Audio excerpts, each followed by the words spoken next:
So I would like to thank, good evening. It's Wednesday, April 10th. It's 7:06 p.m. I'm Christy Boudreau, Chair of the Hatfield School Committee, and I'd like to welcome you to our April business meeting of the Hatfield School Committee. And as we call this meeting to order, we're going to start first with public comment. And I would just like to remind folks that public comment should be on topics of things that are on our agenda this evening. Is there anyone physically with us that would like to make a public comment? Is there anyone joining us online? If you could identify in the chat that you would like to make a public comment.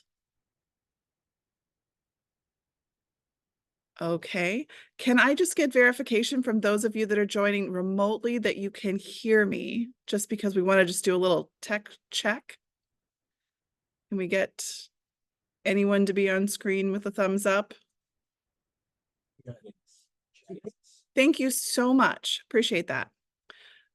So seeing no interest in making public comment this evening, we're going to move on to mission moments.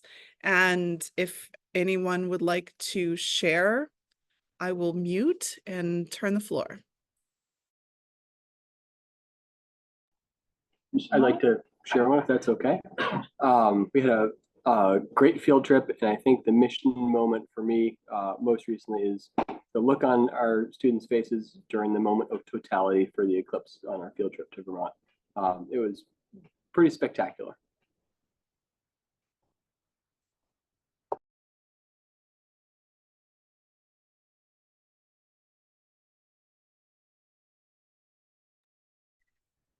Two things, actually. One, a huge shout out to Mr. April for organizing the solar eclipse viewing. There was a lot of families that came out to support and stand in the fields to watch that, even though it wasn't a total eclipse. It was very close and it was really cool. The other one is the Be Internet Awesome event that happened on Friday evening. I was unfortunately not able to attend. However, I understand there was a little over 70 families and or total people that showed up, which was fantastic. The posters, Mr. April said it went off without a hitch, and kudos to Jennifer Margulies and Mike April for supporting that.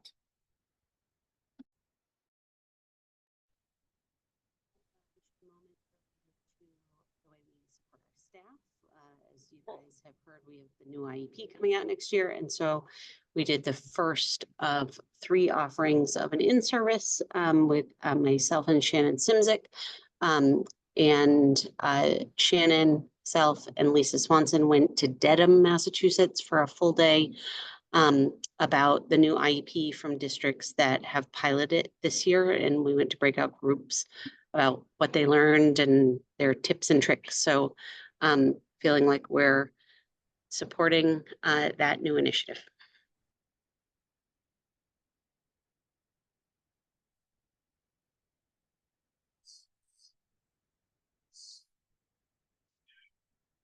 Mute.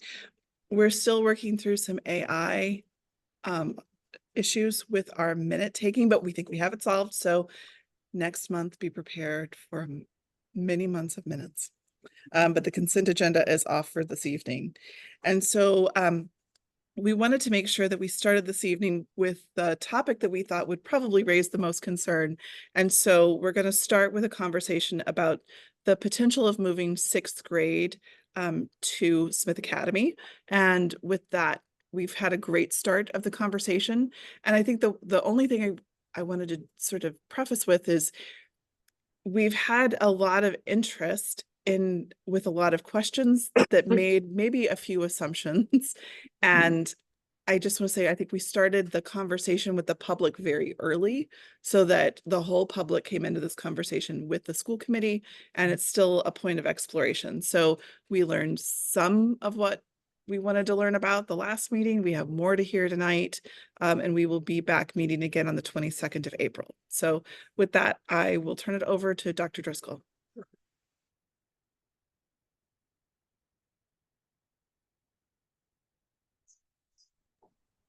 So thank you. So we can jump right in here. There were several questions that came up at the last meeting that we had that I think are important to address.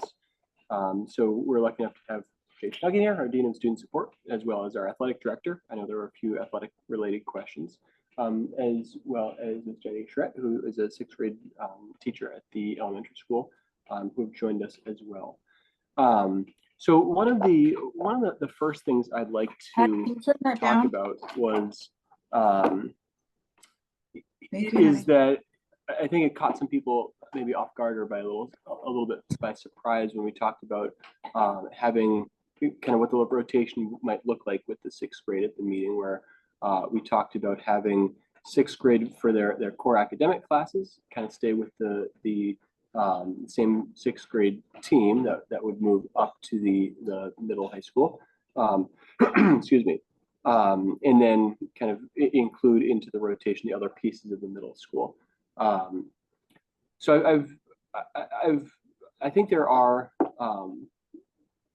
reasons to do it that way, both logistical reasons, but primarily kind of student-centered reasons around why that might be a really good idea.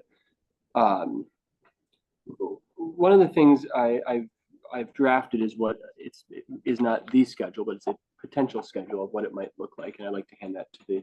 I think I have enough for everyone here in the room right now. So I'll let that get handed around.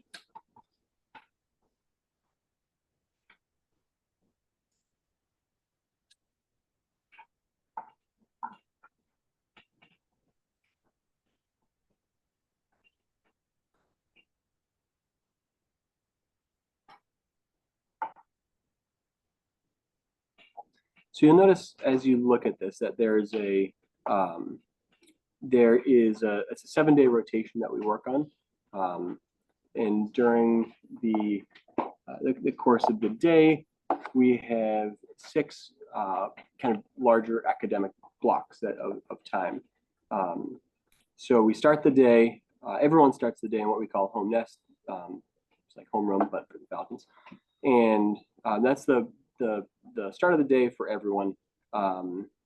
It's where we make announcements, where we make the middle school team spends time making sure kids are prepared for the day. They know what the schedule is. They know what that they're prepared for classes. They have pencils, that kind of thing. From there, the middle school has their 4 kind of core academic classes first. So they go A block is from 7:37 to 8:27. And then B block, which is 8:29 to 9:19. So there's 2 academic blocks during that time. After that block, there's a chunk of time for what we call advisory. That's kind of a break in the day. It's where we do some social emotional kind of learning. We have second step that is taught during that time. Students also have a chance to get a snack at that time if they need or would like. That's provided by the school through the breakfast program. That's also a time where, as we're thinking about one of the primary concerns that came up of recess, that we could have as a block of time for a little movement, a little break, a little outside time for the, that came up as a concern for 6th graders, but quite honestly, I think that could be something that we bring to the middle school that could benefit all middle schoolers, that we can incorporate. Following that block of time, there's 2 more academic classes. Those are the kind of the second group of kind of like core academic classes. And then we have lunch. So lunch, it doesn't say on here, but lunch is after that 4th class, so at the 11:51 time there. It's not at 11:51, it's about 25 minutes until 11:51. It's part of that D block, we call it. After lunch, we have 2 more classes in the afternoon, 2 more block classes. So those are kind of more of those elective type classes for the middle school. So as you look at this schedule, thinking about from what the day in the life of a 6th grader might look like, those first 2 classes, math and ELA, if we're looking straight down that day 1 column, that might be a time where they might have they might have Miss Bailey for math, and then they might switch to Miss Schreck for ELA. as other middle school students would typically switch from their math to ELA teacher. Then after advisory, they may go back to Ms. Bailey for science, and then Ms. Shrett for social studies. Certifications of our teachers would allow for that, as well as it would still have that kind of built-in movement. In looking at some of the research around what high performing, what good middle schools do really well, there's a lot to be said for what the middle school team is already doing here. A lot of the things that are on the list in terms of spending time focusing on building relationships between students and staff, making sure that student social emotional well-being is kind of built into the day, structuring the middle school schedule to allow for teaming and allow for team decision making, allow for that collaboration. That's ingrained into the schedule that we have. And it allows them beyond just making sure that is an embedded time that they can focus on students. It allows them to kind of reflect on their own practice, kind of make sure that the work that they're doing is focused on the vision and goals of the school and where they'd like to see the middle school go. Now, the two things, a couple of the other things that came up in doing so, and it was kind of a nice exercise to do some of this research, are things that we've been working on as a school in terms of team teaching, some interdisciplinary work, which we've spent a lot of time working on. Two things that came up that that are worth considering are the idea of looping. So right now, our middle school team is set up to do just that. Our sixth grade and seventh grade teachers have the same, our seventh and eighth grade students, have the same teachers for their academic classes in seventh grade and eighth grade. So that is something that we unintentionally, I would say, although I wasn't here when the decision was made to do that, so maybe it was done with a lot of intention. And knowing the middle school team, it likely was done with quite a bit of intention. That is something that studies have shown can have positive impacts up through the middle school years, to have students loop with teachers. The other thing that came up, the other piece that came up, is by having fewer teachers in the rotation, as part of the research that came up. And so that's kind of where this structure comes in. Right now, we have the looping piece that we already do with the seventh and eighth grade. And this would allow more time with those core teachers. It would allow more time for students to be in front of their math and science teacher, as well as the English and social studies teacher. It would allow for those relationships to form quicker. And that was one of the pieces that came through, that oftentimes it's a really big jump for students to go from elementary school, where they typically have one teacher for the vast majority of the day, and then, with the exception of maybe specials, to go into a situation where then you have every class is a different teacher. You're moving around a lot more, and one of the studies that I looked at said that oftentimes with middle school, the fewer transitions that you can have, the better results that you see, both academically and socially. This feels like a way to do that. Right now, we have a group, if we're talking about the fifth grade, we have a group of students who have not, they haven't had the experience of kind of switching like our sixth grade does currently. So this would allow them to get more time with their core academic teachers, to get to know them better, to get to support them more, and still get the middle school experience. One of the benefits that I think came through in conversations with folks is the potential for more electives more often for students coming into the middle school, and by having those core academic classes taught by Miss Charette and Miss Bailey, that would, it would still allow for those opportunities to exist. If you look at the schedule, every day students will have either health or PE, skills enrichment, what we call X block, which is our clubs, our Genius Hour, computer science. They'll have the opportunity for band, and those opportunities, I think, are they wouldn't be lost on sixth grade students. I think they could really benefit from having those opportunities. So I think what this does is it allows us to support this group of students coming in, to still provide the transitions, the designated time for those core academic pieces, with the sixth grade team, as well as to have the the enrichment opportunities that a middle school can provide. Beyond simply the those pieces of it, having the same math teacher and science teacher, as well as the same English and social studies teacher, it does allow for more of that cross-disciplinary work to happen.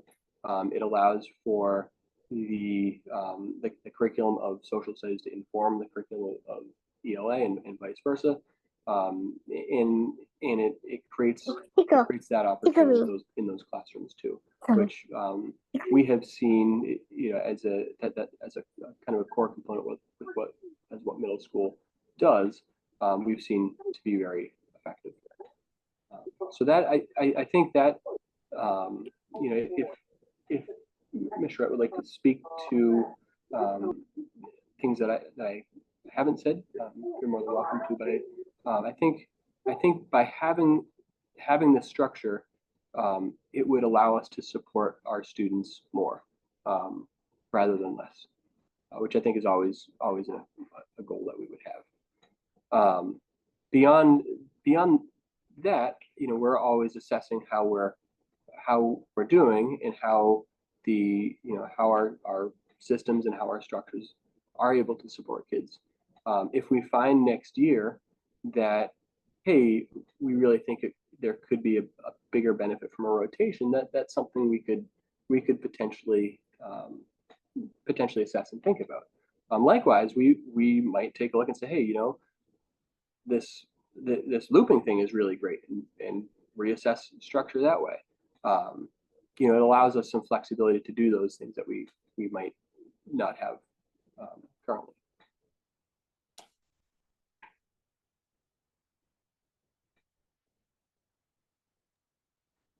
Given that this is a fair amount of data to take in, and it's the first time everybody's seeing it, I just want to take a pause. Do we want to ask some questions now? Do we want to keep going? Dr. Driscoll, do you have an opinion on that? I'm happy to field questions. The one type of question I would ask to hold back from right now is just about specific classes that are on here, because this is a draft. Yeah. So we could talk a little bit about what skills enrichment is, what X block is, that kind of thing. But again, this is a draft and subject to change. Oh, minor.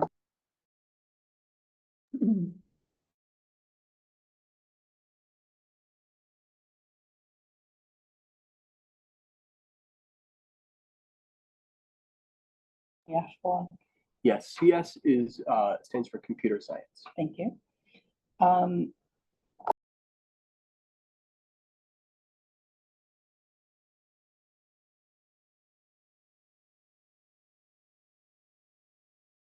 Yes.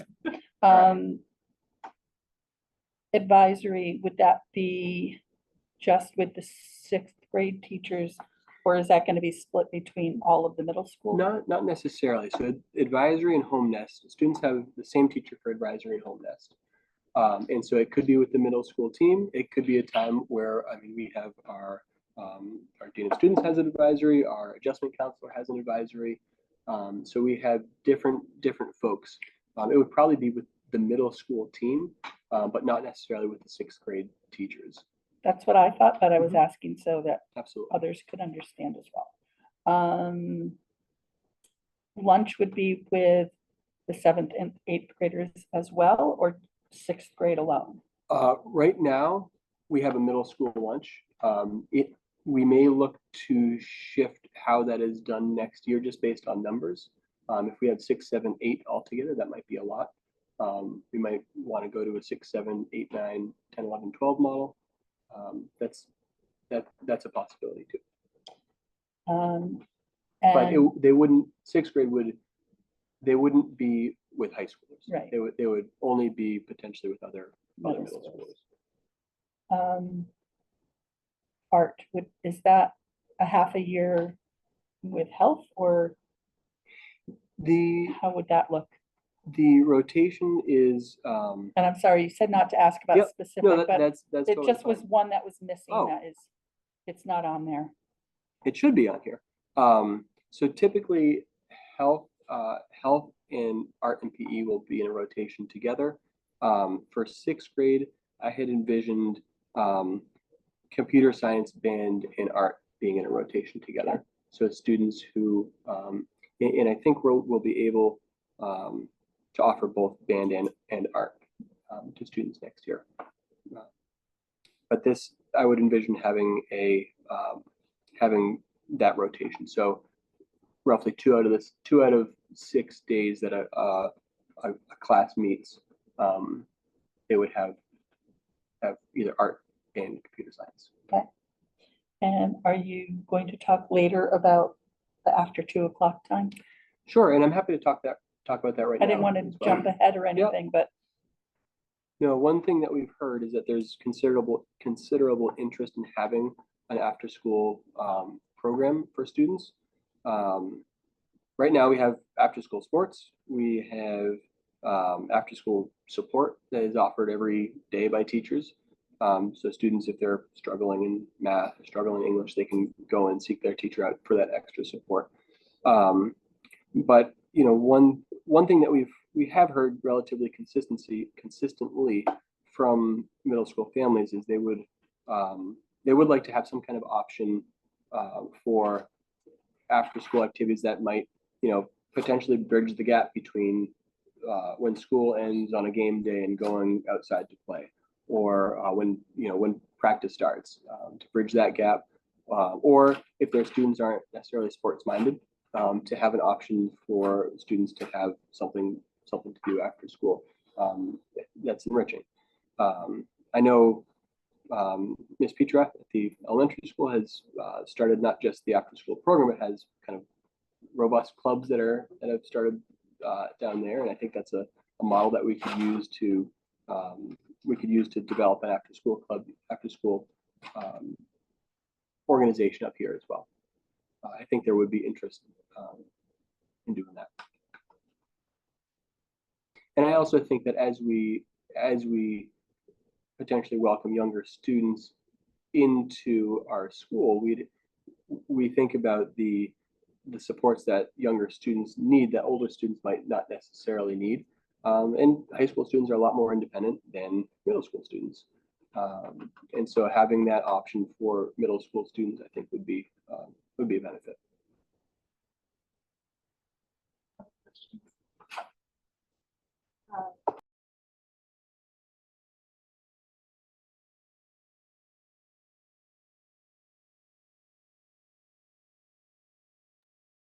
Just because I'm trying to not ask specific questions about the classes that are listed here, but I'm trying to get a sense of number of different teachers or adults that the sixth graders would have contact with every day.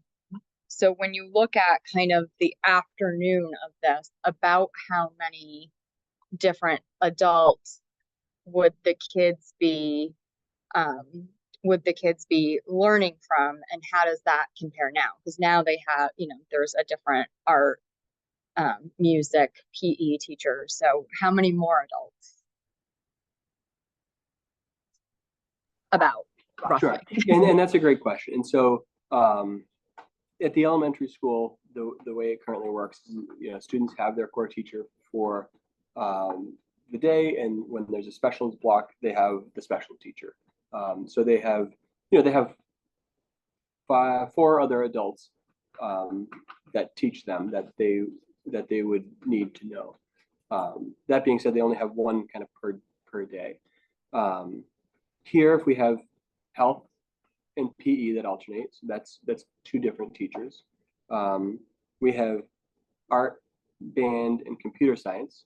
So that's three different teachers. Depending on how the schedule works, the computer science teacher may be one of the teachers that they already have had. So we have some of our middle school team teaches computer science. So we have some teachers who do that. And so that could be a possibility there. It would be a different class, but possibly with the teacher they've already had, or a different middle school teacher that they haven't had. And then skills and enrichment blocks. Those are typically taught by the middle school team. So it wouldn't necessarily be a brand new teacher, but it wouldn't necessarily be someone on the 6th grade team. It could be someone on the 7th grade or on the middle school team that they don't have for a core class that teaches that. Or it could be one on the 6th grade team. Is the skills and enrichment taught by the same person who does home nest and advisory? No. That could happen, but it's not like Not designed. you don't have to be in that group. And that's a block that's really focused on developing study skills and habits. And so that's, just to support students in, okay, hey, this is how you have a test coming up. This is how you study for a test coming up. Here's what you should do. It can also be a place where students who have that support written into their IEP receive those services, skills around specific academic disciplines or study habits. Dr. Bremer? And potentially depending on the co-taught cohorts, they may have one of the same teachers in multiple classes. So if there's two teachers, say in their English class, there may also be two teachers in their math class. There may not be, but if there may be half of it be consistent across multiple classes as well. Would that usually be the classes that are co-taught? Are those usually co-taught by that classroom teacher and a special educator? Usually, but sometimes because Smith Academy has a duty block, depending on the needs of a class, we may have two general ed teachers. But if it's related to a student service and it's written that it's a special ed teacher, then it would be a special ed teacher. But that class is not for special ed students. There's a mix of kids in there that for scheduling or for our knowledge of them would benefit from having two people.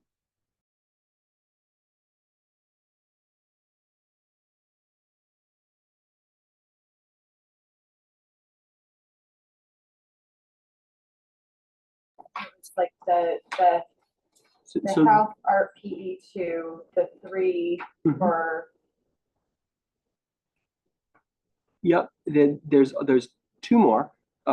There's X Block and there's Genius Hour. Genius Hour is middle school specific, so they would have a teacher from the middle school team for Genius Hour. X Blocks are those club blocks that I believe we talked about at the last meeting, and that is a chance where they may interact with older students in a structured environment and have the ability to kind of work with a teacher of an X block that's focused on something that they have an interest in and share that interest with the teacher. So for example, Mr. Duncan, he runs rock band. So we have middle school students and high school students riffing to Deep Purple, Smoke on the Water. Is that what I heard? Yes, we have a blend of a couple 11th graders, myself, Miss Gardner, and an 8th grader in there right now. And we've been working on some Deep Purple, some Duran Duran, kind of an eclectic mix of Jimmy Buffett. And it's actually it's pretty cool. You know, the kids kind of decide what they're into, and we try to help them get there. And you know, one thing I've found in teaching here for a while is that we have some very talented kids who come through the building, and some kids who really excel in the arts programs, whether it be visual or musical. And so this just gives them another space to practice, and you know, not necessarily doing the more classical technical stuff that they do in the band program. This is more kind of fun, and you know, hopefully ultimately one day it'll come back to being part of a performance during the variety show, which has always been a great success. And so, you know, I'm not opposed to having 6th graders join rock band as long as they're willing to rock. We're good to go. It's a fun time.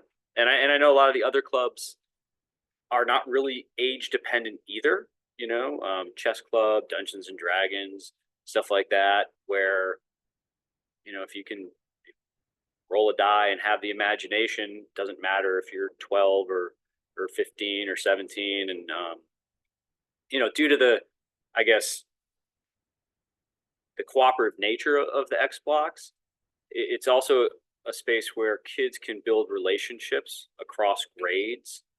You know, one thing I see here that I don't remember from high school is 7th graders being friendly with juniors and seniors, and you know, like high-fiving in the hallway and calling each other by name and shooting hoops in the gym together. And there's a lot of just kind of like unity. And I think that X blocks help with that, because they're all, you know, doing similar things without regard to what grade they're in, because it's all a shared interest.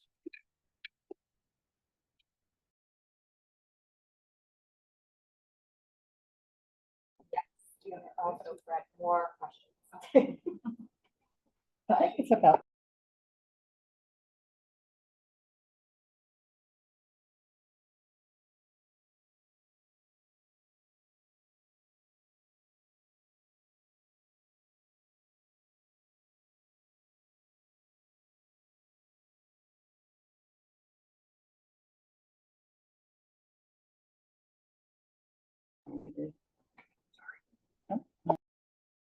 we have health, X block and genius that are extra over what they have at HES. In terms of numbers. Yes, I of don't, people, teachers. And the other thing to think about is frequency too, because right now in the elementary school they really only have one special per day. Here they have 2, and potentially, you know, a 3rd shift as the enrichment and skills block. That's what we call our G block, that floats through and knocks one block out every day. And so that, you know, there's a potential of having 3 blocks a day rather than 1 block a day of time that's not core academic time. But you could also remember too that just because X block is a different block, it doesn't necessarily mean it's a different teacher. You know, like an extra teacher. It could be that they have an X block with their social studies teacher. It could be that they have an X block with their PE teacher. So it's not necessarily absolutely an extra face. It could be a very familiar face.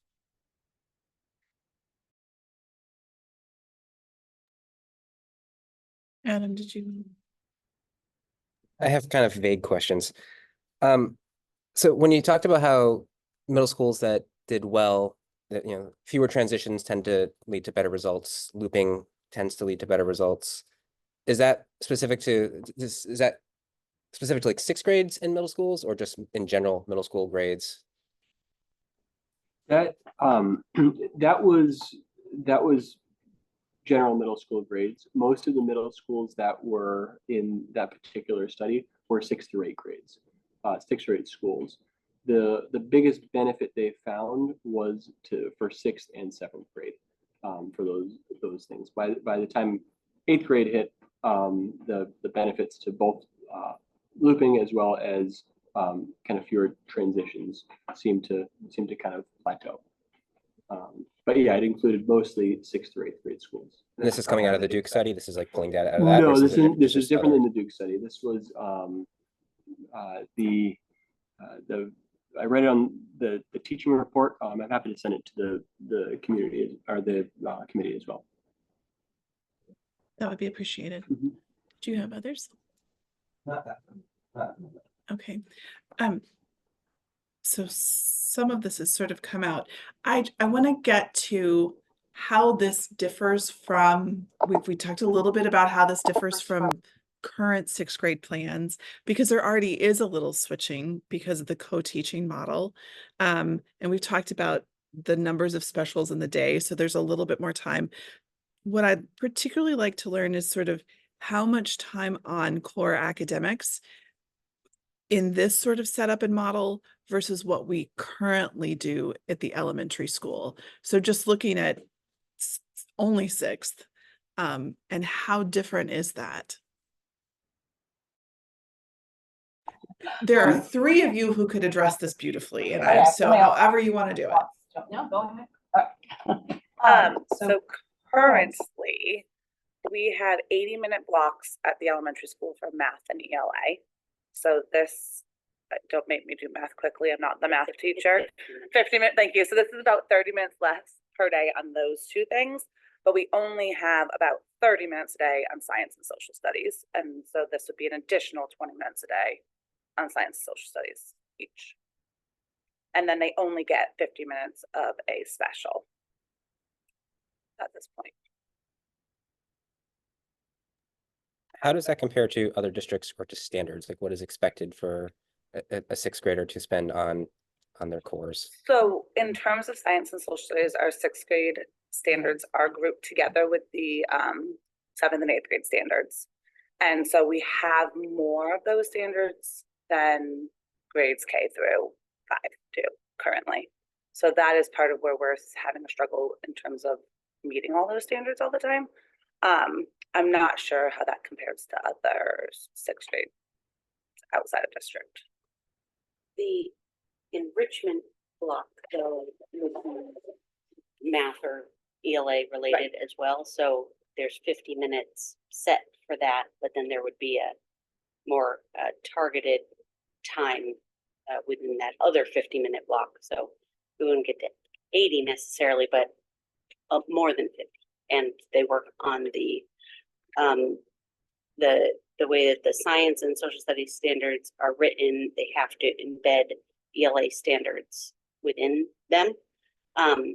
So it's a different way of thinking about it. So I just wanted to, it's not just 50 minutes, but it is 50 minutes for math plus some in enrichment, but ELA is certainly spread throughout. So one of the concerns I've heard, probably more from a parent standpoint, in general, coming out of the pandemic, is kids' reading skills is just different than when I think what I've heard prior. And so as we look at that in particular, is that going to get it? Does that show up in enrichment and in ELA? And how much time on reading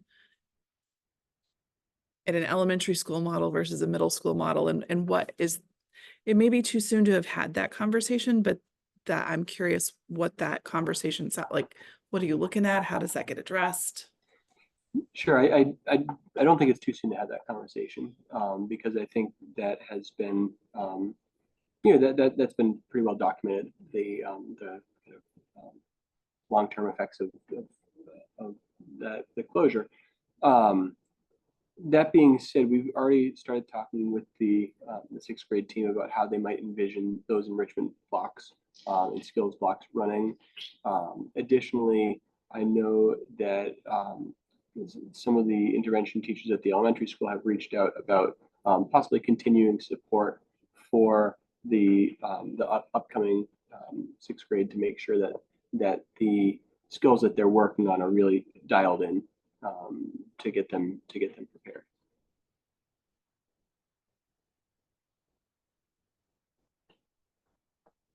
Schedule wise, I'm not sure how that would work yet, but I know that the kind of the intent and the will is certainly there.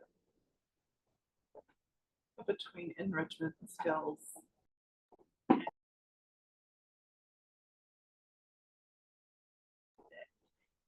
Yeah, there's plenty of time in the ELA curriculum is in the middle school level is a lot of kind of comprehension based reading, reading for meaning, reading for for the intent of the author. As students grow older and they matriculate through, there's less focus on the kind of the the core, I guess, foundation of learning to read. That being said, there are students that will need that support, and I think that would be the expectation. We would be able to use that enrichment skills time to build those skills so that they could access the ELA curriculum in a meaningful way.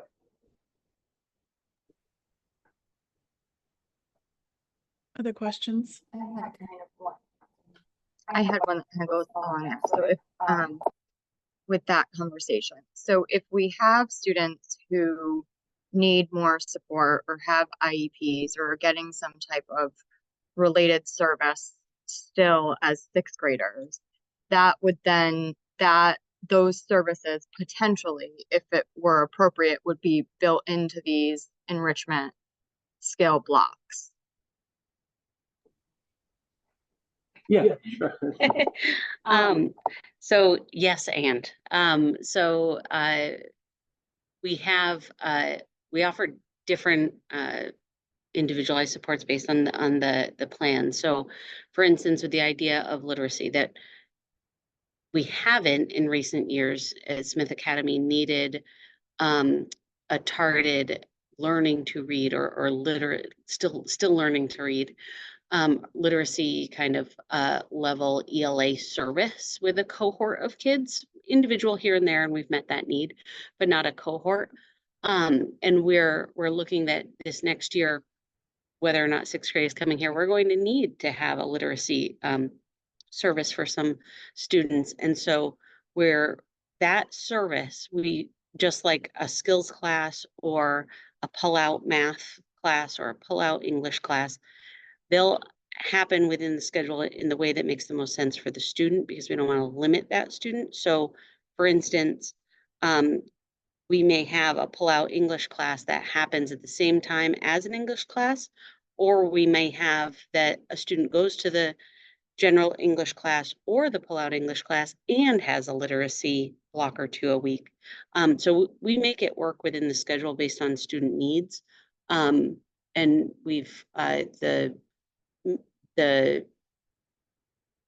Lisa, the upper grade elementary special ed teacher, along with the middle school and high school special ed team here at Smith Academy, has every spring we do this whole plot of what classes we need to have. We share that with the guidance counselor and she helps plug it in, because skills class particularly we've been able to hone that into more specific reasons why kids have a skills block. So on the grids, it's written as either executive functioning, academics, or transition.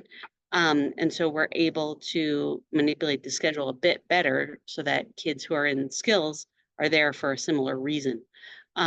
Whereas in the past, it was for like lots of reasons. And so that work is done proactively now. We in the guidance department is working on that. Which classes run when will be a flurry of shifts if we put sixth grade for next year. So, but we'll be able to do it. So I just want to make sure that I'm understanding correctly. So if you had students, because it seems like with this model, there's more variety and there's more opportunity, but for some kids, right, having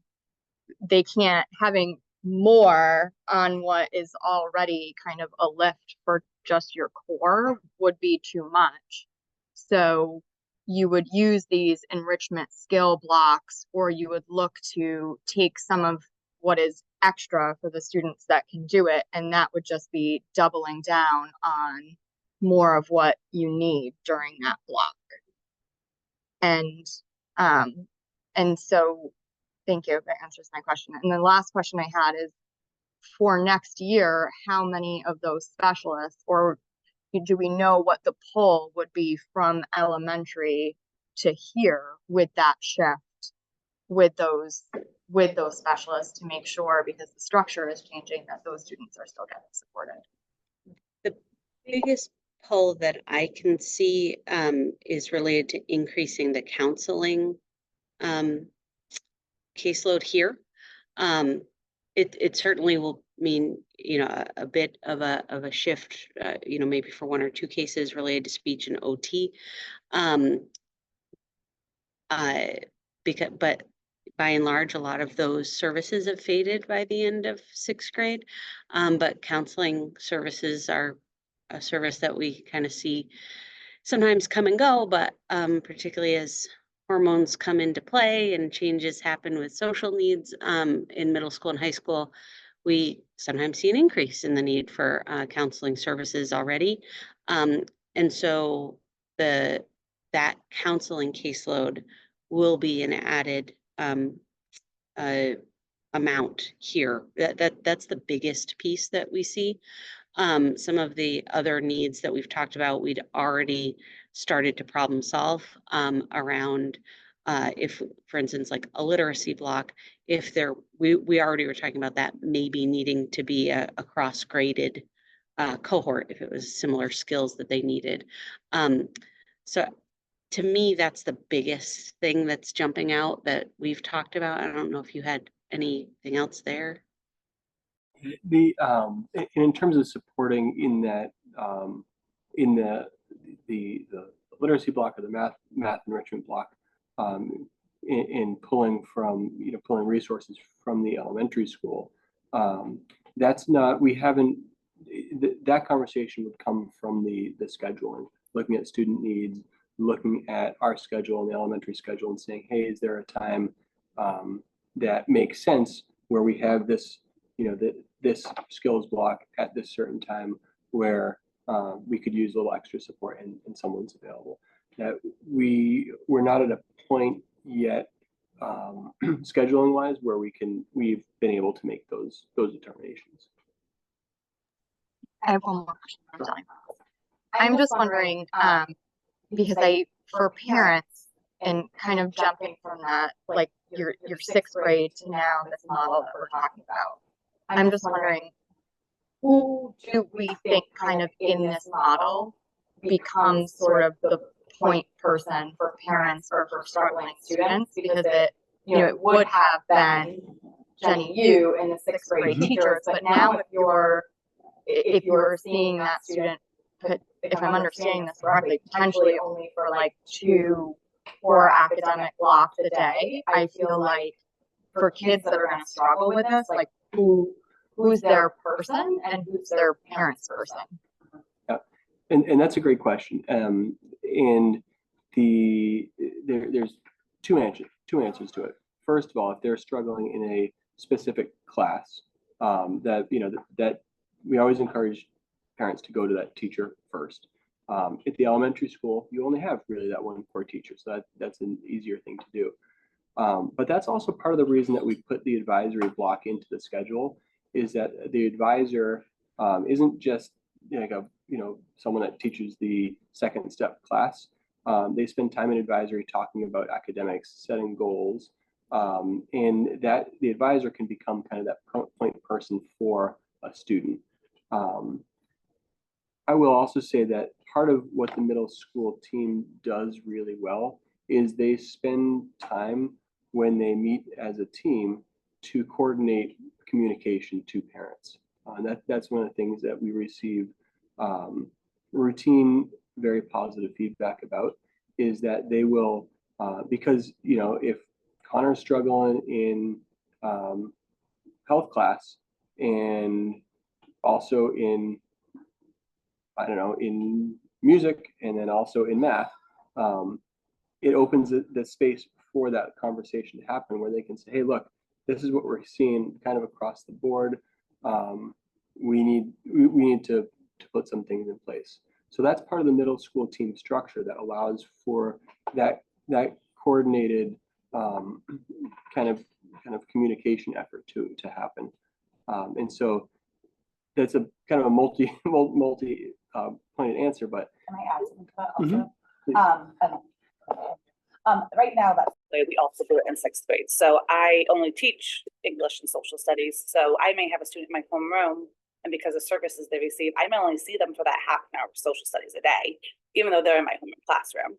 So I'm the point person, but they're also parents.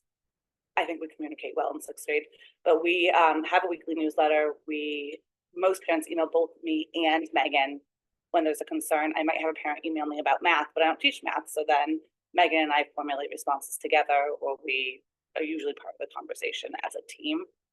Because when we departmentalize, that's something we needed to make sure we were able to do. We typically run like parent-teacher conferences as a team as well. So we've been doing it this way for a while already. And oftentimes, when this question is true for all seventh graders, when they come up here, like when we do our transition meetings, all the, so it's not anything foreign to folks when elementary kids are transitioning up here. And like Connor said, it kind of depends on the kid, because the advisory teacher may be the perfect person, but if they maybe do receive special ed services and they're with Mary Shanafelt 3 blocks a day, in a co-tot and a pull-out, whatever, then Mary's probably the point person. But because it's so small and they're all together and they have that very amazing middle school team consult. Also, we have the BST process here as well. It runs a little bit different than the elementary school. They're caught. Everybody is always, if one of the teachers is emailed, everybody pretty well knows very shortly that there's something going on, and we figure it out. So we've seen sort of what kids would pick up. I'm doing really quick math and I'm with Jenny. I'm like, oh, I don't want to do math on the spot. So it's 250 minutes of core plus enrichment versus 220 minutes of core. So this looks like 20 minutes of SEL. Is there a number of minutes that it happened in elementary sixth grade for SEL? Officially do it once a week for about minutes. We also have our built-in. So I guess, yeah. So we have Morning meeting, official, yeah.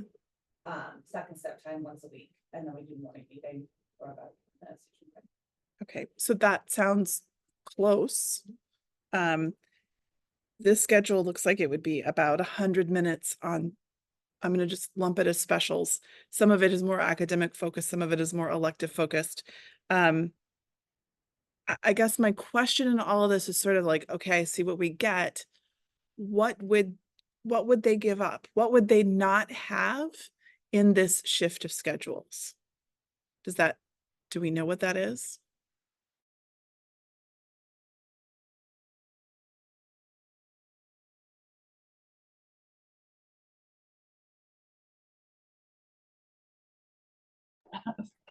So we heard from across the table recess is that something that currently is not embedded within the middle school schedule, but again, that's something that How I many think minutes a day are sixth graders at recess?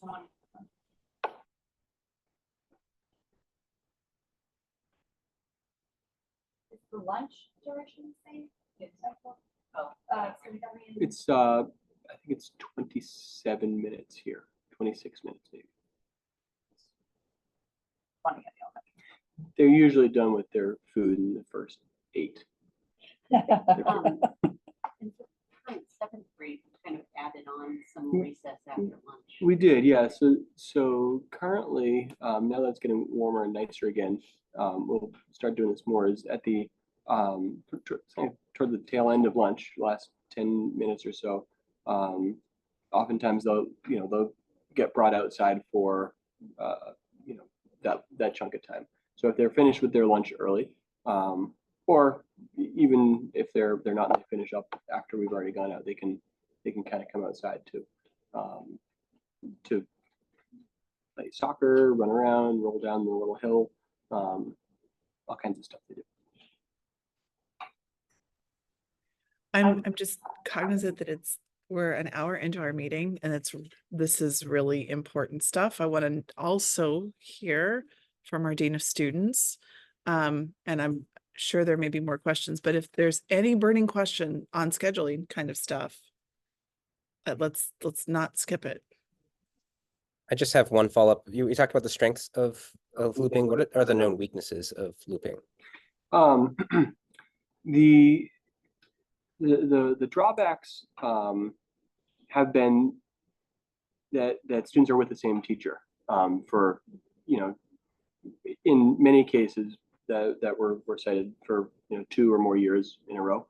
So if there are personality conflicts that exist that are hard to get past, that can be a drawback. That being said, I think the benefits that we're seeing in that study far outweighed some of those, and there are ways to work around that too. Related to looping, are the advisory assignments looped? Yes. So your advisor for 6th grade might be your advisor for 7th, might be your advisor for 8th? Yes. Yep. Largely. Sometimes there's some change again throughout the year. Not throughout the year, but between years.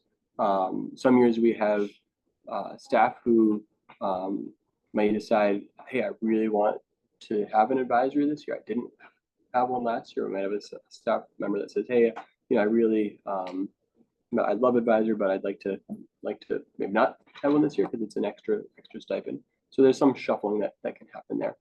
So it's not necessarily a guaranteed looping, but oftentimes it is. Sorry, I have one more question. So the current 6th grade teachers then under this model, when they're not teaching the 6th grade students in math or ELA, that's when they're kind of filtering into this middle school team and they're covering enrichment, or they're covering like during this afternoon time. Yeah. So currently the schedule for a teacher is 4 academic blocks per day, 1 duty block, and 1 prep period. And so a duty block may be covering another class. If a class needs coverage, it might be hallway duty to just make sure hallways are patrolled. For the middle school team, their duty one day, at least one day, and sometimes more than 1 day, is their middle school team meeting. So that's an assigned duty that they attend, and the sole purpose of that meeting is to talk about how they're supporting students, what's working, what's not working, shifts that they'd like to see in pedagogy, really to drill down into their practice. And so that block is that's the middle school duty during that time. So, and that's built into the schedule as a common time that all middle school students are in some of their other elective courses. So in band or PE or computer science with someone.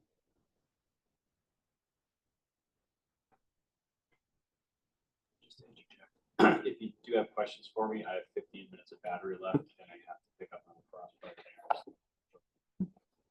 So with that, we're going to move to our Dean of Student Support. Thank you for joining us this evening. Last meeting, there were a number of questions that came up particular to sports. And so you get to wear both your athletic director hat. And if I just cut to the chase, the most common concern I heard was the idea of a sixth grader being on a JV team that might end up playing a junior that couldn't make varsity. Like this sort of David versus Goliath setup in sports and the concern for that. So in whatever you'd like to share with us, if you'll also make sure that you address what that might look like. So I know what that looks like because that has been my experience with our JV soccer program and the boys for quite some time. I have often dropped off or get off the bus with our JV soccer team, which is often largely 7th grade and 8th grade. And sometimes they will step off the bus and see guys with beards waiting to play them who drove themselves to the game. And I cannot think of any particular incident where the physical growth difference created an injury situation. Because generally speaking, if those large individuals are on JV, it's a skill issue.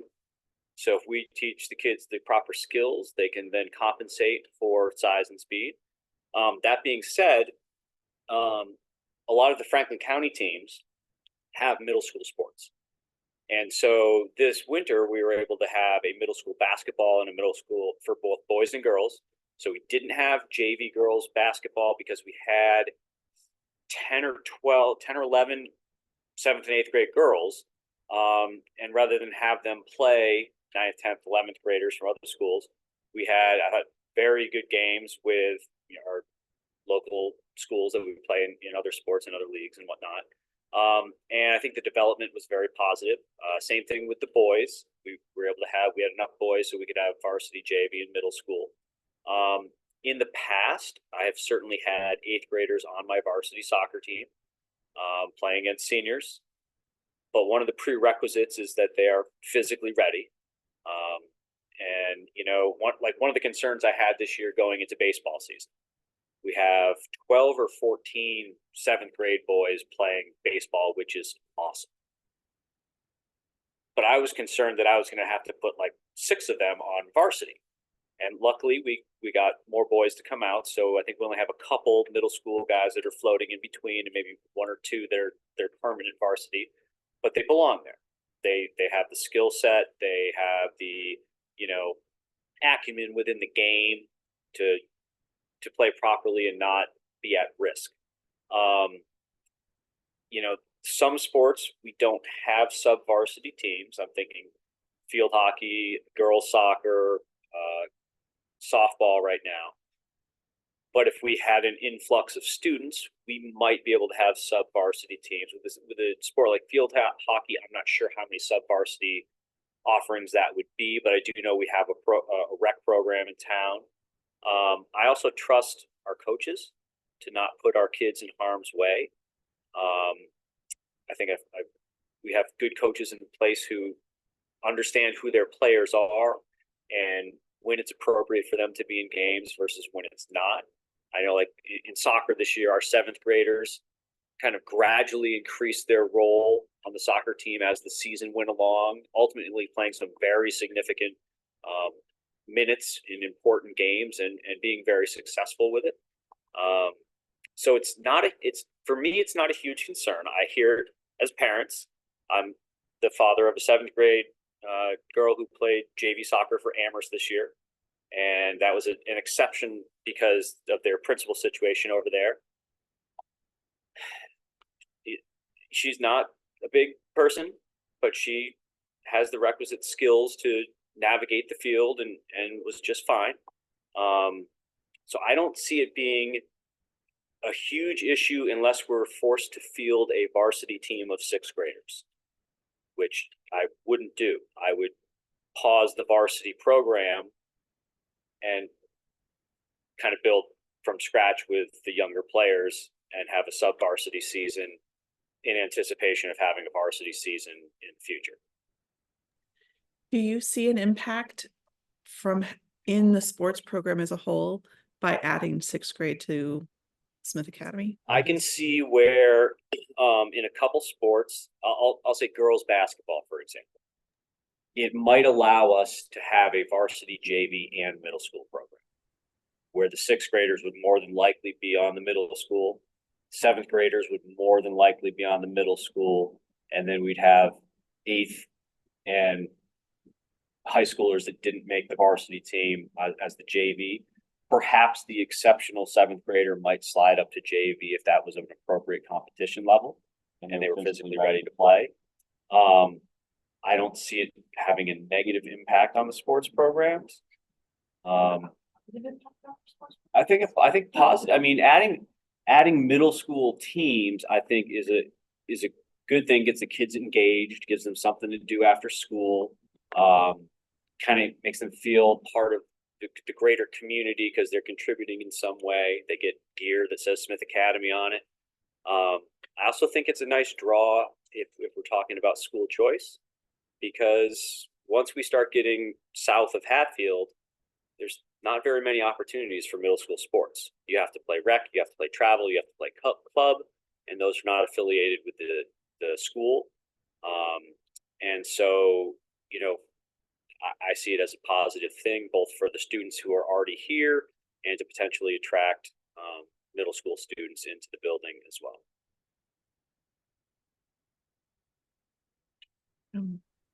I have one more question, but I don't want to, I know we're limited in time. I don't want to, if somebody else has so one of the, so you get to switch hats if you don't mind.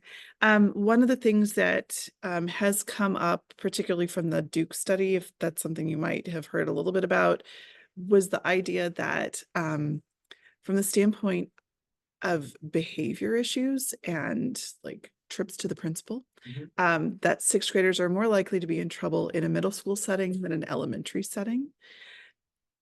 I have some questions about that because I think the way one captures data is different. And so I'm curious if you've given any thought to what it would look like from the standpoint of Dean of Student Support to have sixth graders, and if you have any concerns about increased disciplinary issues by adding sixth grade to the school.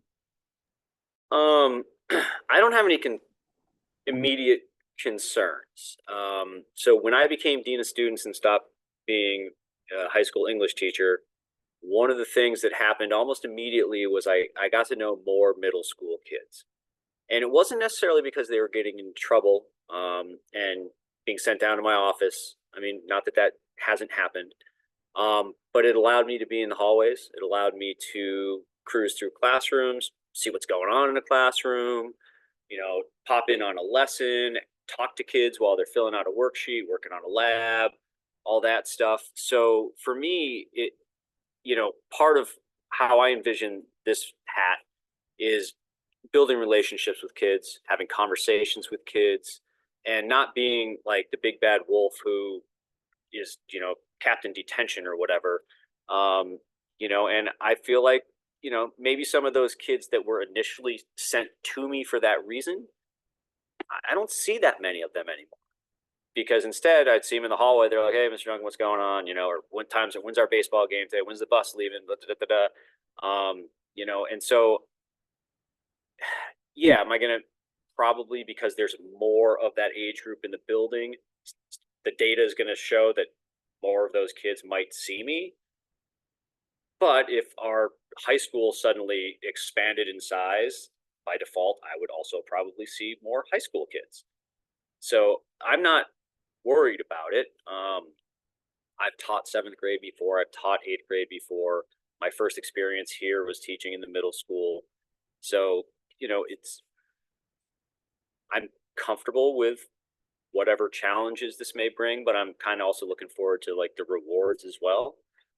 And I think that, you know, integrating the kids into the Smith Academy community, I think could be a very positive thing for them. And I see that in the way, like I was saying before, you know, how our seventh graders are so comfortable walking down the hall and, kind of giving like a little back and forth with some of our older students. And, it's fun. It's not like it used to be. When I was in 7th grade, I wouldn't have dreamed of going up to an 11th grader or a senior and be like, hey, chirp, chirp, chirp.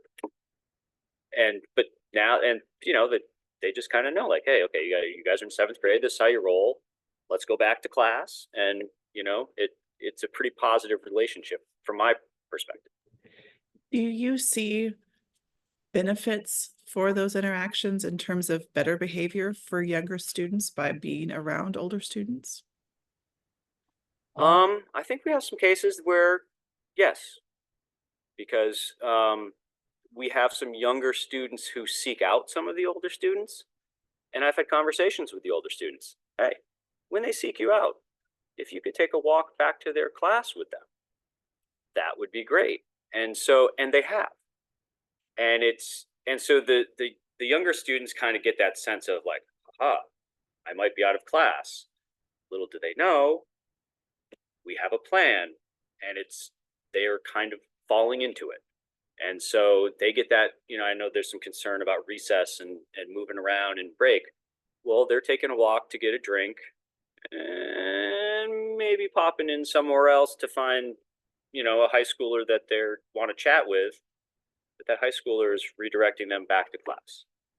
And so it's not wasted time. It's not mischief. It's like a little collaboration. They're kind of it's like almost like a big brother, big sister situation where they are redirected in a way that's kind of organic. And it's nice to see. And I would add to that too, that we've had some conversations about ways to more formalize some of those pieces. Mr. Duncan was talking about advisory. If we had advisories paired together, younger students and older students, to kind of, not every class, but to have how there's like reading buddies at the elementary school, something like that. But more about just kind of having a chance to talk with a positive peer role model in a more formal way.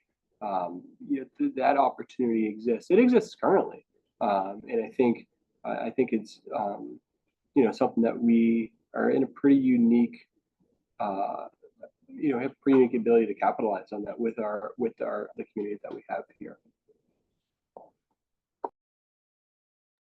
I know that recess is a big kind of hot topic. I'm just curious, what do the 6th graders do right now at recess? I don't go to recess right now. The 6th graders right now just currently walk around and just talk to each other, or they'll stand together and just talk. They're not on the structure.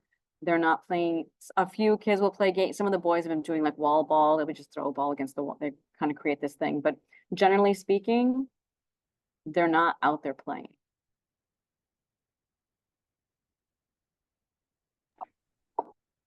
A couple of questions for Mr. Duncan. So just knowing we have like the data point of potentially having more behavioral issues in 6th grade, what can you do to try to get ahead of that curve? So what I can do, I think, is to build relationships with some of those kids. And I'm not going to sit here and be like, I can solve everything with the magic wand. I can't. There's going to be stuff. But I don't overreact. I talk to the kids. I get their side of the story. I listen. I follow up.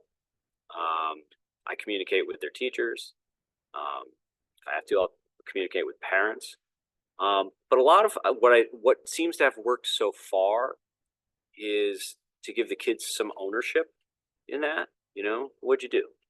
Why'd you do that? Did that seem like a good idea? Does it still seem like a good idea? What are we going to do next? Those kind of questions, so that it's not just me telling them like, you violated this rule in the student handbook, therefore you must receive this consequence because it's written in stone. Sometimes that happens, but I really think getting to know the kids, having conversations with them, letting them know that the adults in the building are people. We're not just here to squish them into places and mold them into specific molds. I think that is an important piece of that.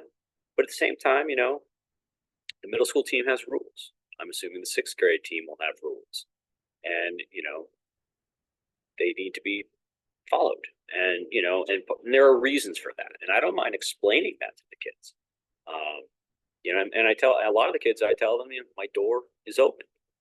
And I'll talk to a student. They'll be like, I don't know why I did that, Mr. Duncan. I was like bouncing off the walls when I came into class today. I said, next time you feel like you're bouncing off the walls, ask to use the pass, come down, we'll have a chat. Wait, you'll get yourself together, and then I'll get you back to class. Because ultimately, I would, as much as I like seeing the kids under certain circumstances, I would rather they be in class because that's what they're supposed to be here to do. They're here, to improve their academic skills and stuff like that. So if I can facilitate a way to de-escalate or resolve and then put them back in the classroom as soon as possible, that's really what I try to do. And it doesn't always look exactly the same, but that's kind of the end game that I'm working toward whenever I do have to deal with this stuff. I'm also happy to meet with them as a group, but I didn't this year because I wasn't this guy at that point. I was high school English.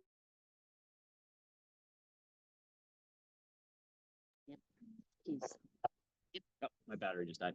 But I certainly, in the event that the sixth grade does come up, I'm assuming that Dr. Driscoll and myself and teachers are going to sit down at some point and say, okay, this is the plan. What does day one look like? What does week one look like? What are our checkpoints? What are our expectations? How are we going to help these kids transition? For some of them, they're probably like, yes, Smith Academy. And there's probably some kids that are going to be like, I wish I was still at the elementary school. But we want everybody to feel, comfortable coming up here. And I don't have the answer, but I'm willing to work toward figuring it out before or in the event that it does happen, for sure. And then my other question is, you talked about kind of the ideal circumstances in which an upperclassman might interact with a younger classman. They meet in the hallway and say, hey, how you doing? Now get to class, you knucklehead. But for just kind of address parent concerns or fears of the less than ideal circumstances in which they might meet in an unsupervised manner. Like you're meeting in an X blocks for chess club and you have a junior teaching a sixth grader how to play chess. Cool. But for parents who are concerned about, potential negative unsupervised interactions, have we given any more thought as to how to keep the middle school more isolated since we do share a building? And so I'll start by saying, I think I'm going into my 20th year in this building. It all kind of molds into one. I usually have to sit down and look at yearbooks and figure out when exactly it was. I can't think of off the top of my head where we've had a really significant high school, middle school negative interaction. And I could be missing something, or maybe something happened that I just didn't need to know about because it wasn't one of my students, but I can't think of that. I know we had some folks being in the wrong hallways, wrong bathrooms this year, where we had duty teachers now monitor that. So if, hey, you're not supposed to be in this bathroom, you're supposed to be in that bathroom. If you could just please be where you're supposed to be. And it was a pretty simple fix. But I haven't had that, 17-year-old doing something bad to a seventh grader that I can think of since I've been in the building. And I think, there are probably a variety of reasons for that. I think, middle school tends to stay in that side of the building for much of their day. But you also have older siblings who are in the high school, cousins, neighbors, friends, so that a lot of that stuff just doesn't pop up, and if your older brother is being a nudge to you at school, that might get solved at home more than, in the dean of students office. Not that I wouldn't intervene if needed to, but,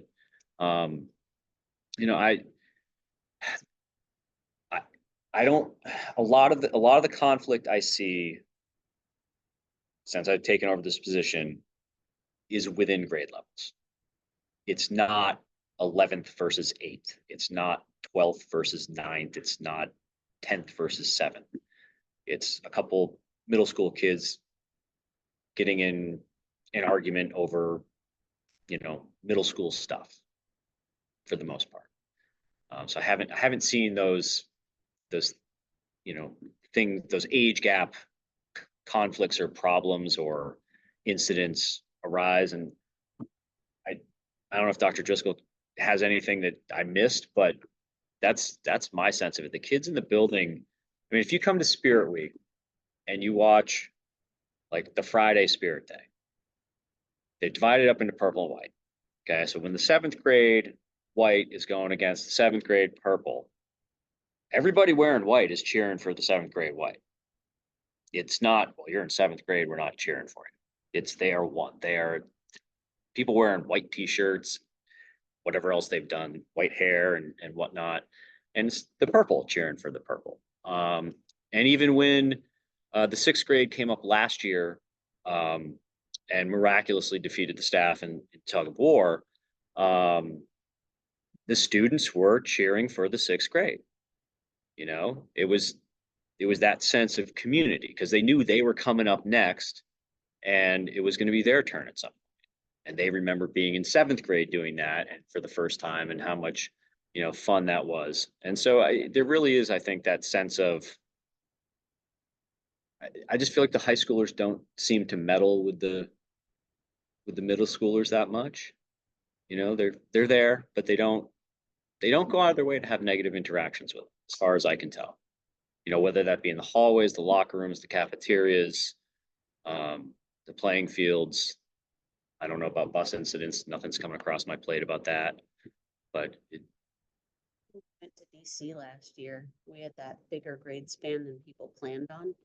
That was middle school. It was what, 8th to 11th, I think. It was great. It was all the things you said, like that the older kids were like, guys, seriously.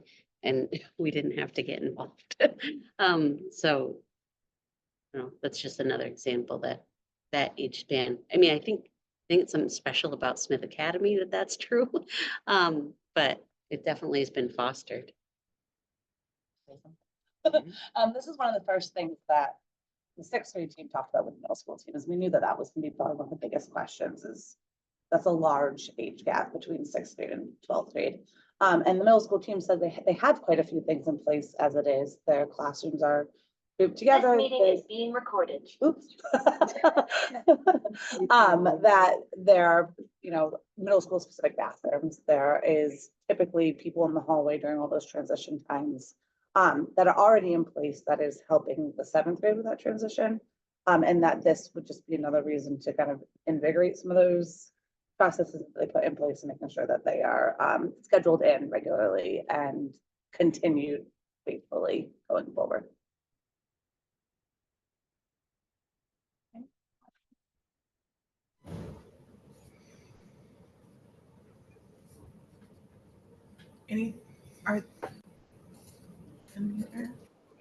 Are there other things that have come up to administration from outside folks that we have not discussed? We've talked about special ed, we've talked about sports, we've talked about the schedule. We've talked about gaining a little more variety in the day, less standing outside talking to each other. That's hard to call recess, but it is. So, other things you want to highlight? Not that I can think of off the top of my head, but if there are, I would certainly let the committee know. Okay, so with that, I'm gonna move on. The administrative reports have been submitted in writing. In the interest of time, unless there is a committee member, and thank you for joining. I appreciate that. So we appreciate your input. Unless there's a committee member that has something that is urgent to discuss that's in one of those reports, I'm gonna move on. which leads us, I am seeing no indication of anything. Okay. Which leads me to the school finance subcommittee report. Mr. Sullivan.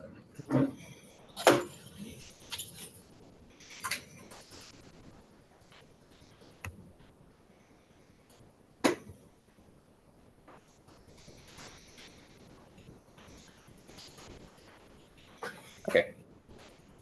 So just catching up on where we stand with the current fiscal year. Just a positive note is that our box and aftercare programs are very, very popular. And the revolving accounts there are very healthy. And administration is looking for ways to use those funds to even further enhance those programs to make them more appealing and more enriching to our students.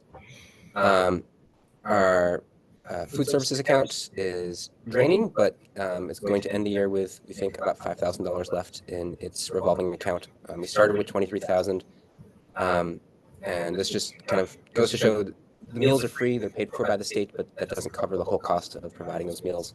If we had more students getting them, Dr. Driscoll's mentioned it many times, then we would break even, but we're not there.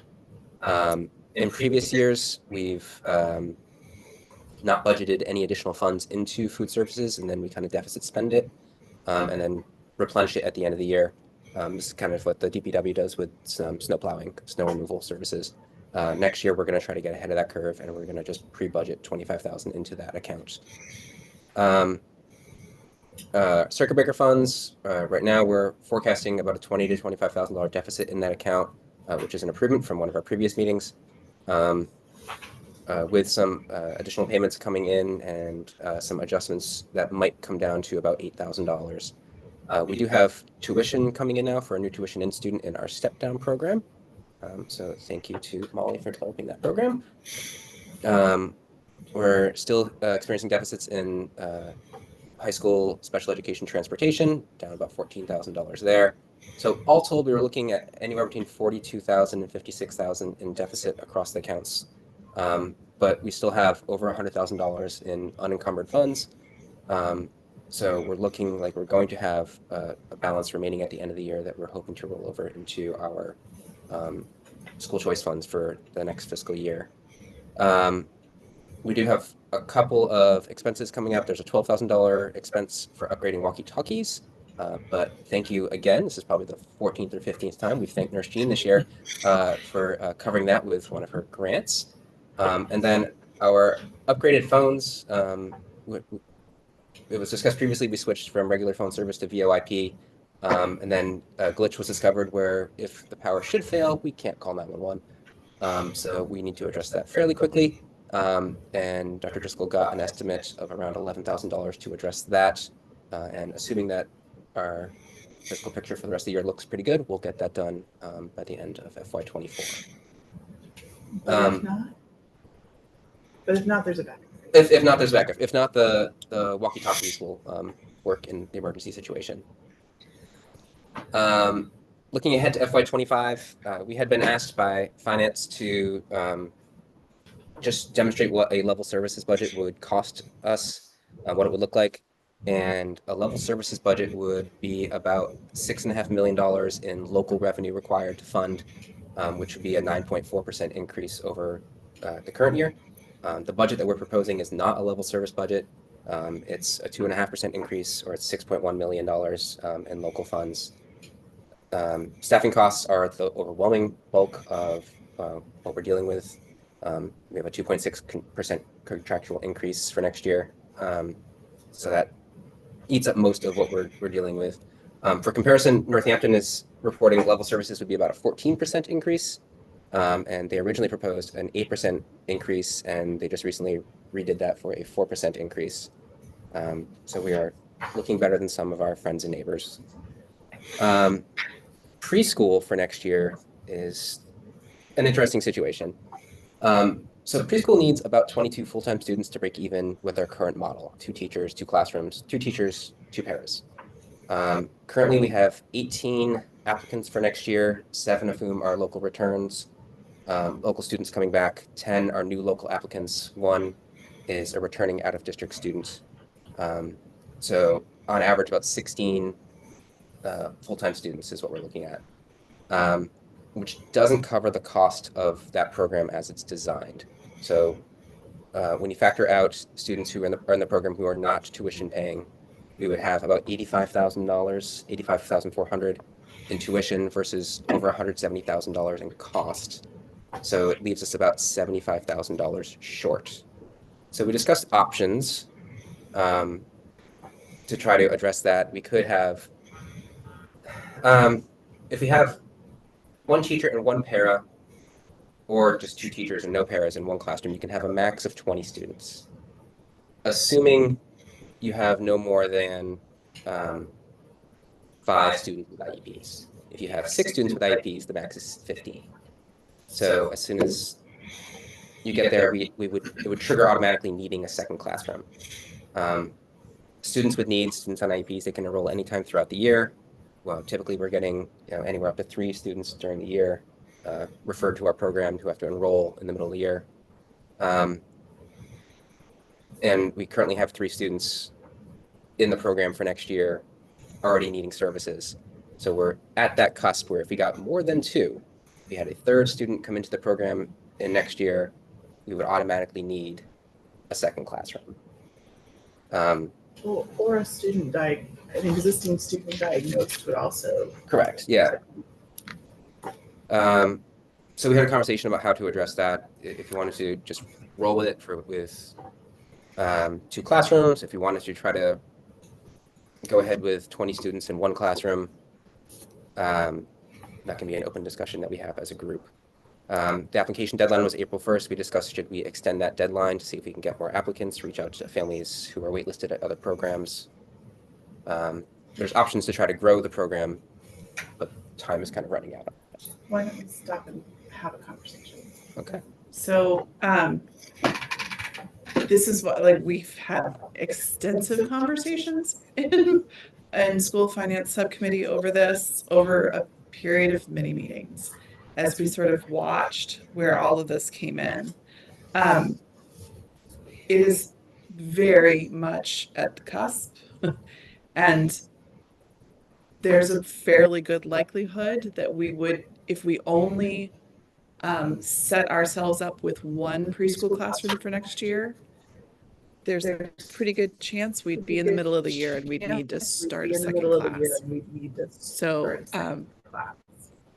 So we've had conversations about not wanting to budget on hope.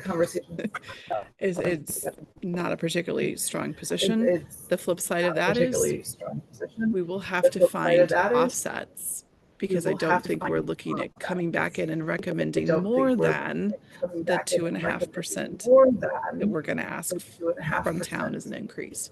So, and I might add, there is no guarantee that town finance and the select board will agree to a 2.5% increase in their spending. So that's where we are at this point. We have not had that conversation with the select board. We have started conversations with town finance. But this is the number of applications we've already accepted and where we are. The number of put us right on that bubble. And so I think we're just checking in with you now, because the full budget won't come back to you until May. And this is going to be a spot that is a bigger challenge than it usually is. So we've talked about things like, do we, and it's a very black and white thing. Like, do we go recruit hard? Do we go looking to help fill those spots? Because at this point, every kid that comes in with tuition helps offset that. Or if we really don't, if we're going to say we're going to try and roll with one classroom, then obviously we don't want to go recruit anyone. Like, we would not want to do that. So this is a financial decision, is a pretty substantial financial decision. And so we're bringing it up and giving you guys a chance to speak. And to hear from administration as well. I mean, Dr. Driscoll obviously has weighed in. We've had a lot of previous conversations. We've had about a the lot of age previous of conversations accepting about the age of accepting And I, students into preschool. And sorry. previously we've had conversation about the age at We've had which conversations students can start. which And I can't remember at this point if that was can't specific remember to students on IEPs or that was for everyone, but potentially would be looking at, and then I think we changed it, right, to make it So start at 3. unless you come in with a plan and then you can come in, I think it's 2.9. So the transition from early intervention can begin at 2.9. That's when the agencies like Criterion, Reach, that work with the families, ask the family if they'd like a referral to their local preschool. So that's when we get connected with the family, but students don't begin until their 3rd birthday because that's when EI ends. So up until the day before, they can still be receiving Reach Criterion services. So on their 3rd birthday, if they're, but we can meet on them, we can prepare an IEP, all that stuff, starting at 2.9, but they wouldn't walk into our doors until their 3rd birthday. That's the only rolling criteria around the 3-year-old. And for our general peer models in our inclusive setting, the new policy is 3 by the end of August. Did that work and change the policy, but my thought was if we put it back for peer models to be a little earlier than other preschools were probably typically accepting students, does that create a draw for additional tuitioned pre-K students? I think the question is, there's a long-term way to get more kids in, and then there's a short-term need now. So I don't know if we changed our policy tomorrow, which I mean, obviously isn't feasible, likely, as it's not written. But even if we changed it tomorrow, we would still need to go find those applicants. Because I mean, I don't know what the census data is, but I would be surprised if we got a lot of local kids in the 2.9 to 3. Like, how many more kids just happen to be born in those couple of months? Probably not a lot of kids. And at this point, they may have already found plans for next year. And the preschool teachers were a part of that conversation, and they shared a lot of developmental reasons why it made, it's really true because, and again, there's different preschools with different models. We've talked about it with the preschool teachers in terms of splitting by age or splitting by developmental need and all of that. We currently have mixed age inclusive classrooms, and they're working. They're very strong start to kindergarten this past year with the pyramid model. We're doing some really nice things in our preschools.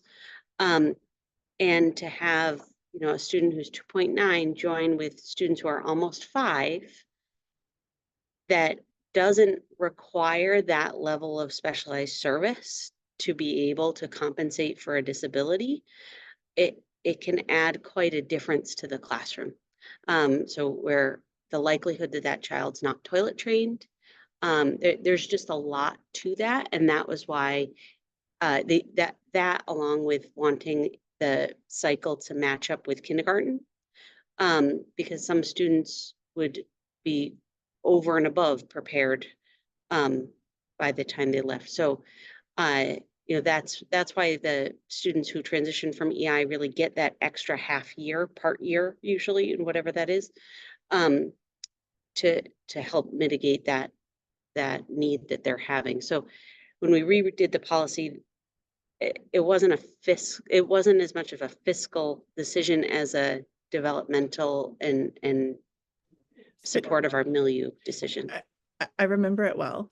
But I think it's worth the conversation if it means we keep, I think it's being addressed as a fiscal conversation now.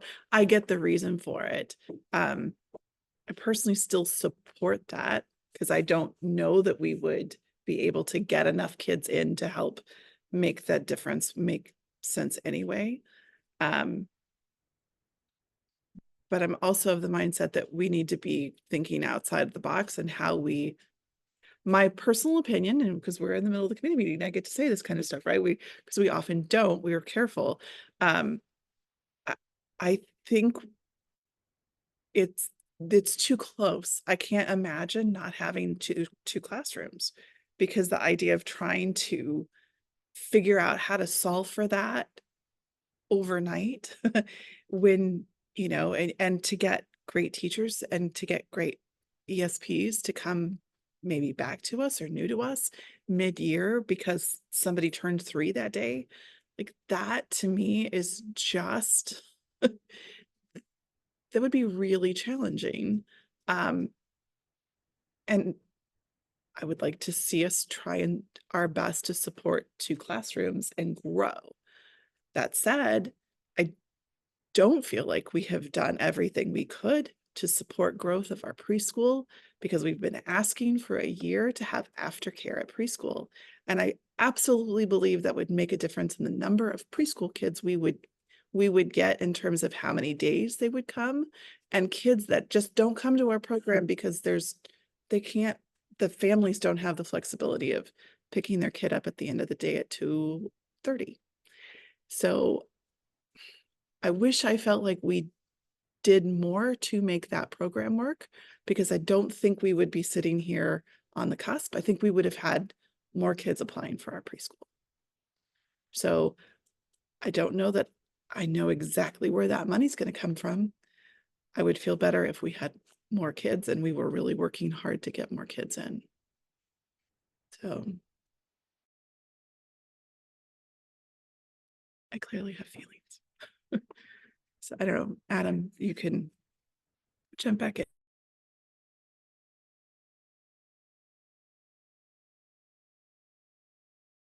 Before we go back to the rest of the report, though, I'm one of 5 voices. Some of you are hearing this new, and I appreciate that it's not something you have had a chance to hear about or think through. But do you have comments? I would like to hear from Dr. Driscoll. I would like to hear from Melissa. We're going to have to make some hard choices before we bring the budget back in May. This will be one of the driving forces. So this is a good time to speak up to have impact. I understand the logic in opening up kind of a rolling enrollment to allow kids to come in as they turn 3 throughout the year. Like I get that. I don't like doing it just from a fiscal perspective. You know, the program is in a deficit for next year. I don't like doing it for that. If we weren't in that situation, we wouldn't have done that. And the direction, the information that Dr. Brunner had given us previously is that, you know, it's not good for the program to do it that way. I know that there's probably students born in September, October, November who their families would like to. I had one family reach out this past year saying like, hey, why can't we roll in when my I think it was actually their grandkid was eligible as of like October. And like I get the, you know, the urge for parents to do that, but it's been explained to us why we don't do that. And I don't want to make a potentially bad decision out of a financial need. And it's worth noting that while this is going to run it always runs at a deficit, it doesn't run at this big of a deficit. Like that's every time I have been around for us opening up a second room, it's never been a total break-even situation since I've been on the committee. It may have been past, but it hasn't the last several years. It just wasn't this big a gap. When we did run it as one classroom, how many would we max out our capacity at? Like, would we potentially flex up to 20, or what would we stop at to give us extra capacity throughout the year? So the 15 mark at any given time, but remember, it's not number of students, because we may have, we've had different schedules. We've had 2 days or 3 days or 5 days or half days. So it's just at any given moment, 15 students with, and I don't know why the regs say it this way, but they do, 6 or 7 students with disabilities can be in there instead of 7 or less. I don't know. Anyways, so that way that gives us that room. So we aim for 15 at any given time. Now there's that discussion that has happened before my time you were here for, but related to the half day versus full day and full week and those kind of things. So there, I mean, there is manipulation that could be done there. But that would, you know, if we needed to go to one, but still wanted to offer something to everybody who's apply. And I would add to that, when there was one classroom, typically they would advocate for a cap of about 12 for the reason of people becoming eligible through reach or through criterion. Yeah, because we didn't want to be in a position where we went over 15 in that classroom. Do we know what's the largest number of students with services we've had in the program at one time? I would have to run those numbers over the last couple of years. Most of the time, each class has 4 or 5. But if you want exact numbers, I can run those for you, but. If the cutoff that triggers like this being a real problem is 6, can you at least say like, we've had 6? When we were doing, I think it was the first year that it was full days, that we had some higher levels there. And whether or not it's because we've had those half days and students have been able to have more time on learning, we haven't had as many referrals because early intervention works. I'm not sure, but I do believe that my first year, 3 years ago, we were right up against it in at least one of the classrooms. Because I actually think one of the days there was 7, you know, whether, you know, the Tuesday, Thursday, whatever thing. But that was when there were 2 classrooms. So There you're was 2 saying you classrooms. hit that number in one class and that still, so we're looking at being right up on it with 1. And if that was already at. But it's plus- been less each year, like, so, you know, and I'm not saying I don't have enough data to say it's because we've gone full days, but I mean, there is something to that, that our systems and programming has had a complete overhaul in the past 3 years, and we haven't had as high numbers of students with disabilities. I will say, I don't think we've had as high referrals out of EI either. And some of that was a COVID piece where EI wasn't getting into students' houses. And so I think we're now going to be over that gap now. But the past couple years, a lot of the EI transitions have been like, this child's turning 3 next month, and we tested them 2 weeks ago, and here we are, because they weren't going to doctor's appointments, or they weren't getting EI services. So I'm hoping it'll normalize. We did get, usually the EI providers try to give us as much of a heads up as possible. As of right now, Criterion says there's no students in Hatfield that are being referred through EI that they're aware of for next year, but that doesn't include other EI providers. So.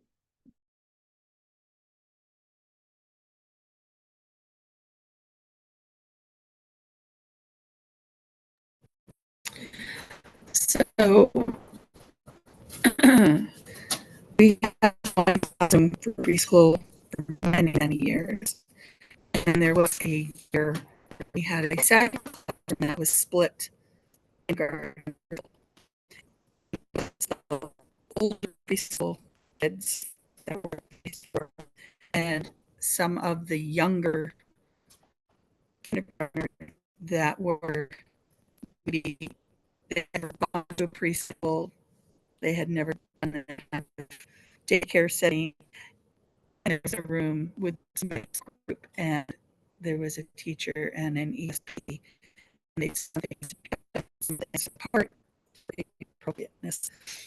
That potentially could be assumption that with one classroom and we need to investment here.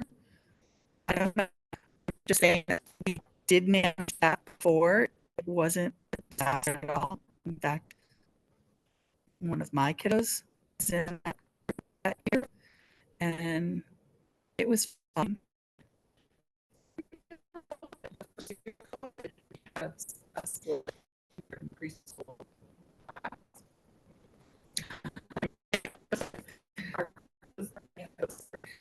Um, with Adam about decisions based on finances, especially changing that admission age, where we spent a lot of time in the policy committee and took advice from teachers, looked at, and there were reasons to keep it at the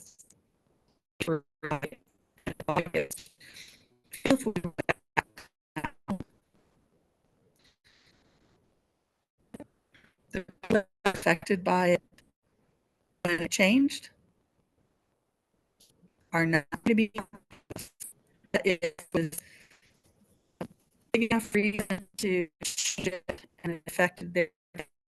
We go back.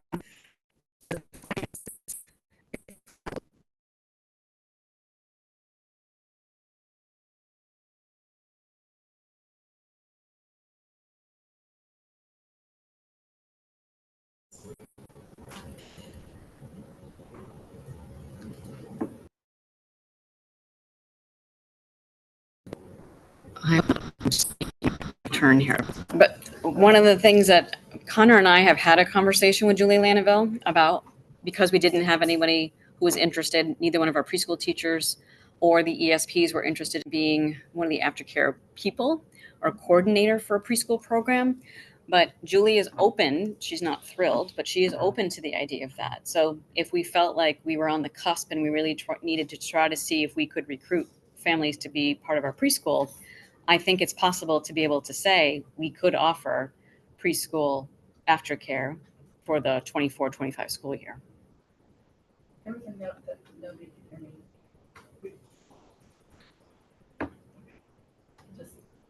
Let's try and make sure Connor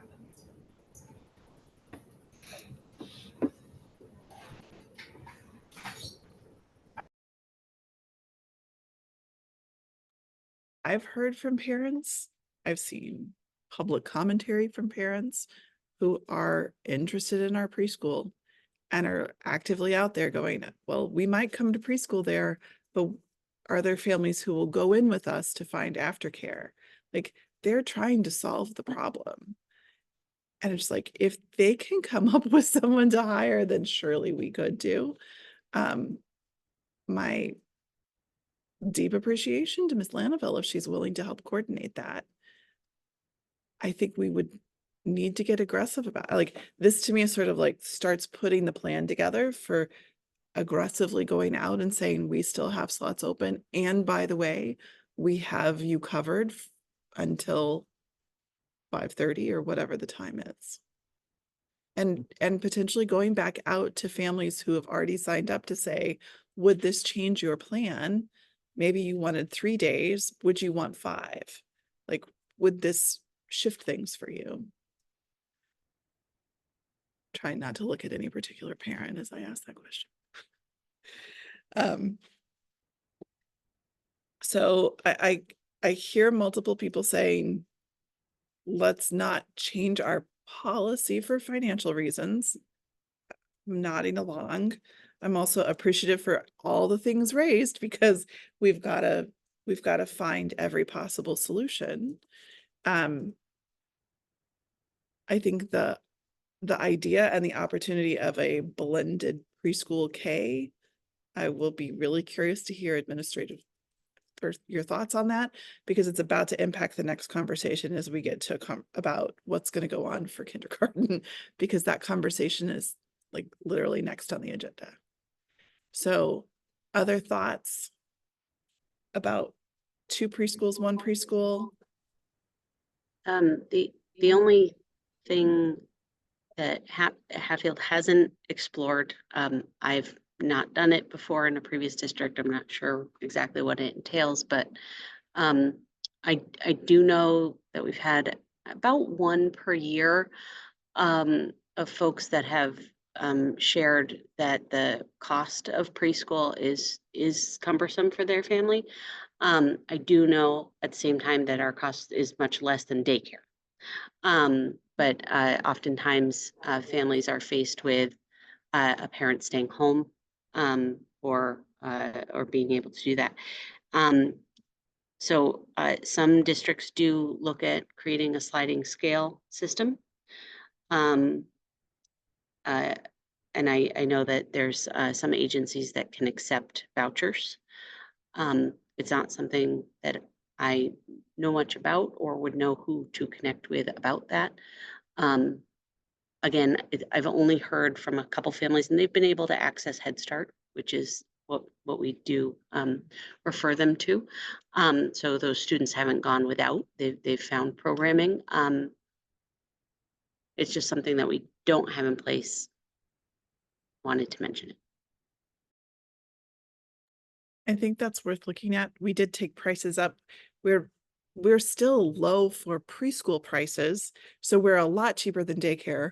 We're still cheaper than most preschools around, but parents staying home or a grandparent, or like that's obviously not something we can compete with on a price.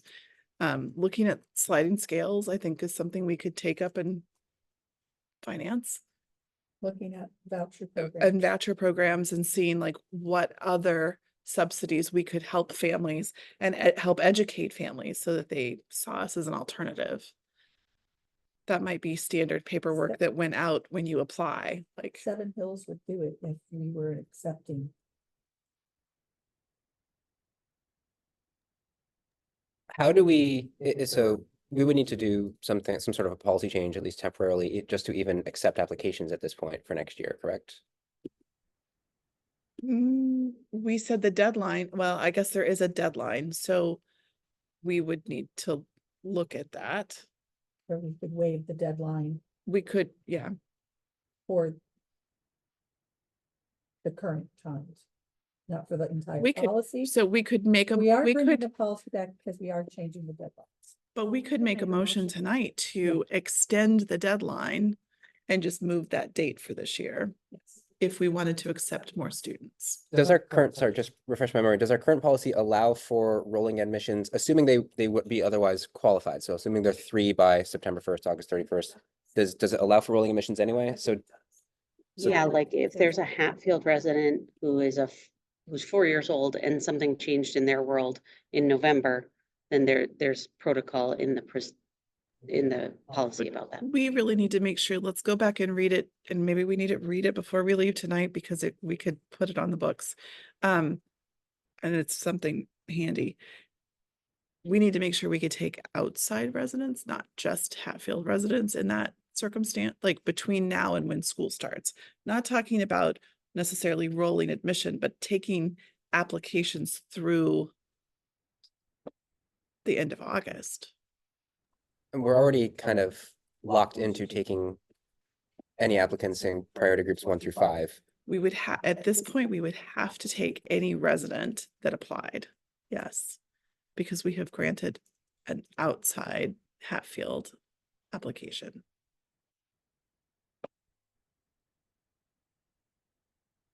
So opening up applications, extending the deadline will, and I don't know how everyone feels about 1 or 2 classrooms at this point, but that process basically locks us into 2.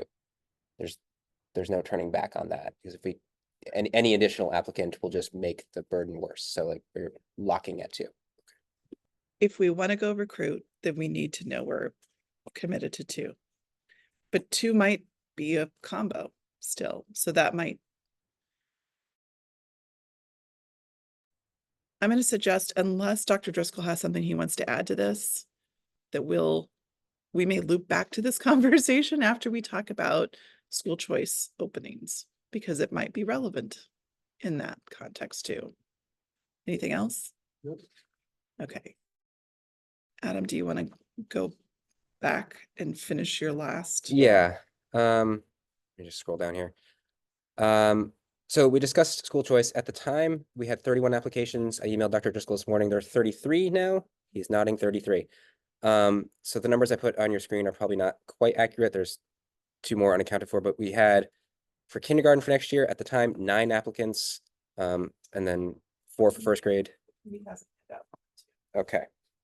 And then less in generally in subsequent grades, but kindergarten and first grade for next year is the big numbers.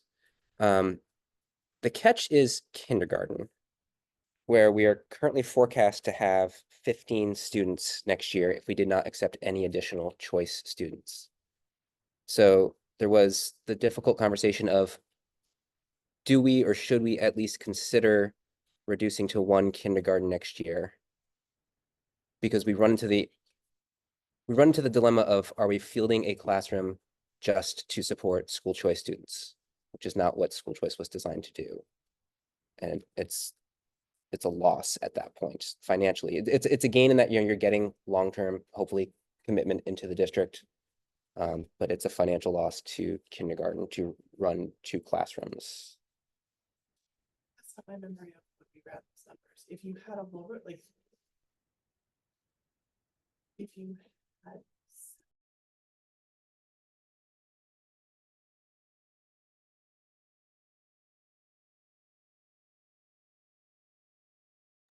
It's close. if it's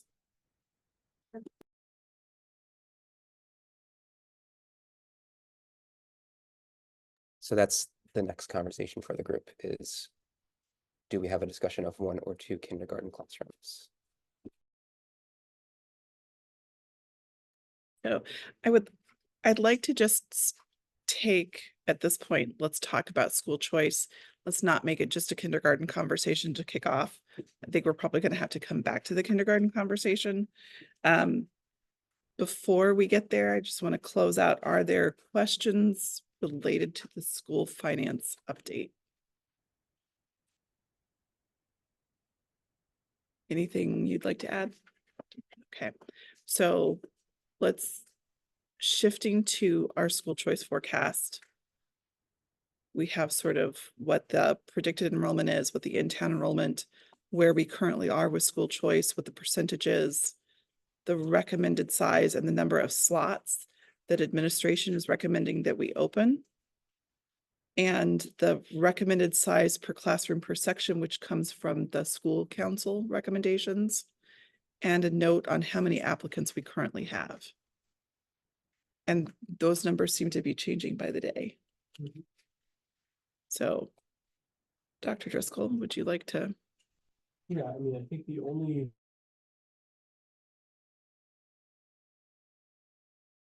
Mr. Sullivan sort of talked about the kindergarten question there.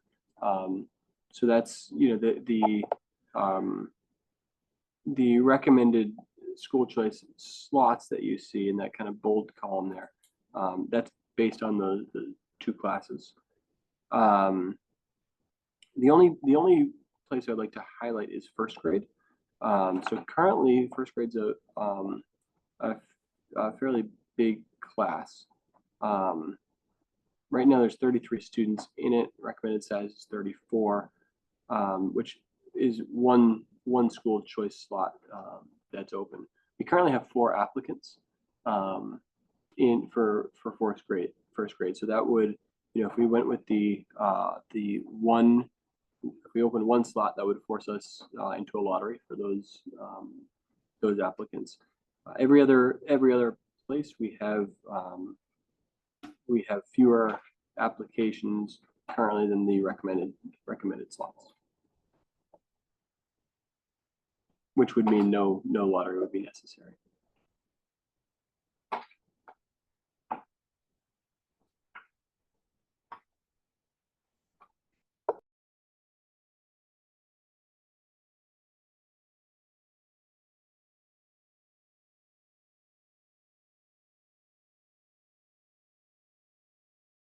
Unmute.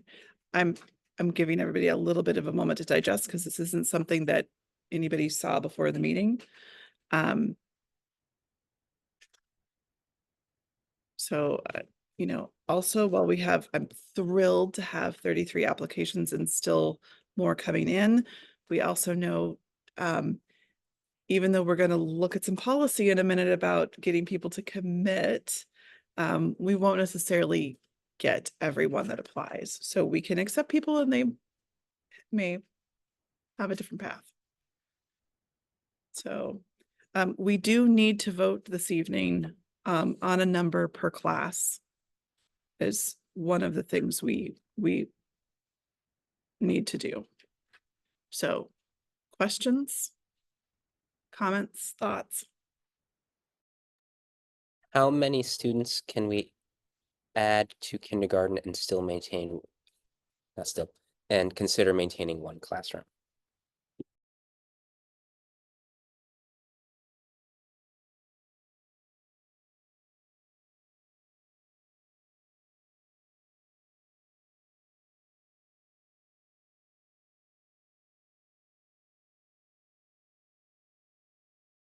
You know, one.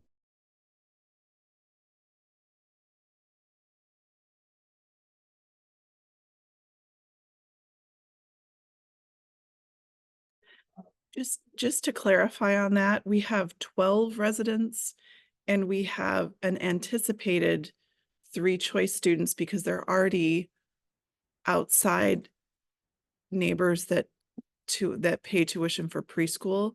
So they go in, like right now we have 12.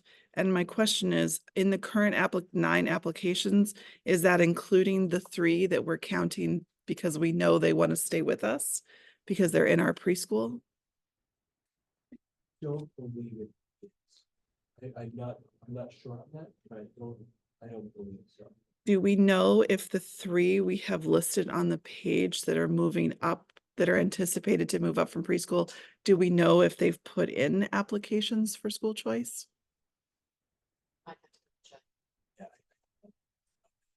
Those specific students. Okay. I know we sent letters home to all of those preschool or families.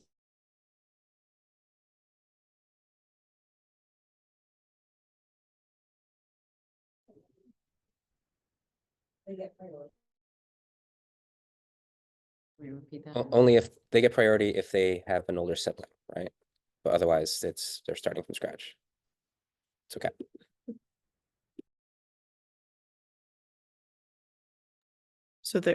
So there to get to the 15, we would have at least 3 slots that would, correct? Am I misreading that? Okay. So even if we were at one classroom with 15 kids, there are 3 openings. Yes. Okay.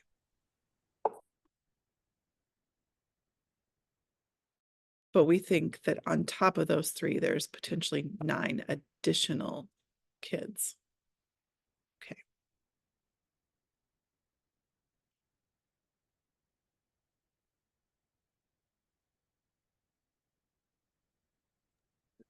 So we're sorry, not to hit this again. So of the 9 applications for kindergarten, we are assuming none of them are the 3 already in preschool? I don't believe that they are, but I'm not sure. I would have to check on that.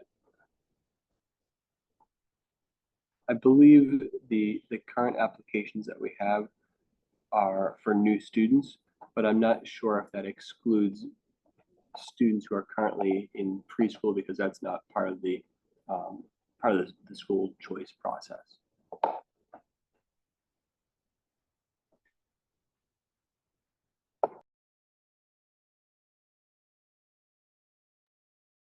Generally speaking, do out-of-district students in our preschool program come up, or is it kind of a mixed bag?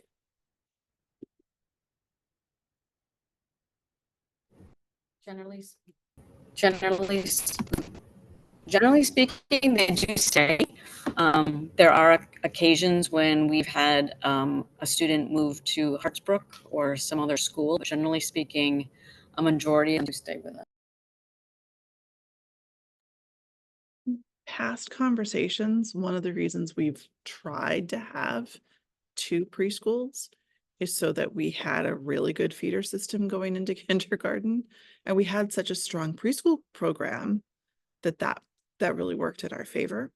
One of my concerns in cutting down to 1 kindergarten is what that means if we see a little bit of attrition over time.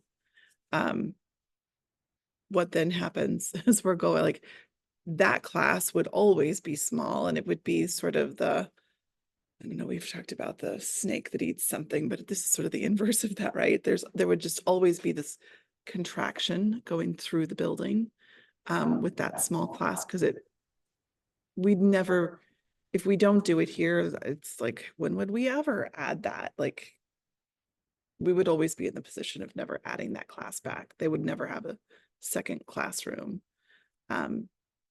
We have had a lot of kids come into kindergarten this year.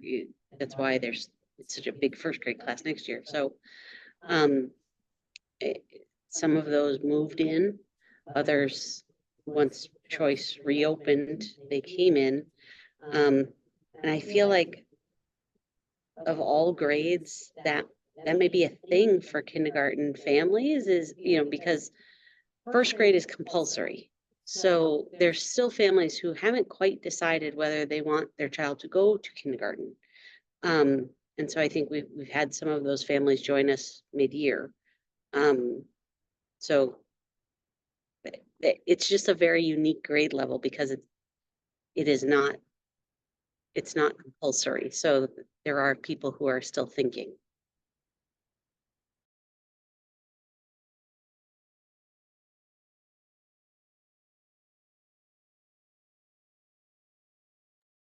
Sorry, I'm just answering a question. I'm monitoring the chat, and it's open for things like, we can't hear you, you're on mute, but we can't actually have conversation in an open meeting that, like, so while helpful comments have come up, they've been deleted, not because they're not helpful, but because we can't have conversations going on the chat. So just so you know, I appreciate the support, but that's why they're gone.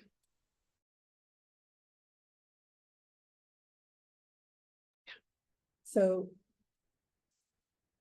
if those 3 current preschoolers that are out of district or choice, we call them, haven't yet filled out an application, and we already have 9 applications, that would mean 12 applications if they applied, which would support 2 classrooms. Yeah, it would. 86.4. It'd get you there. Wouldn't get you there with someone who's been teaching for 30 years, but it would get you there with someone master's 15 and 12-ish. And potentially more could join. The other possibility being, if we explored a kindergarten preschool class, that might solve Well, two birds in one stone. I don't know what the number, I haven't looked at the numbers for that. Similar to how we fielded family input on potentially moving grade 6 up, do we have to address any parent concerns about having their preschoolers in a group? Like, it's not a huge age disparity, but like, hey, I signed up for preschool, now my kid's in kindergarten. We have done it, and we've done it in the last 5 years. So it's not, it's not unprecedented in the way that moving 6th grade would be so much more dramatic. and it's still somewhat separate within the classroom of some of the things that they're doing. It's not totally. And it would be, I don't think we're deciding that tonight, although how we vote on what we open will have some implications.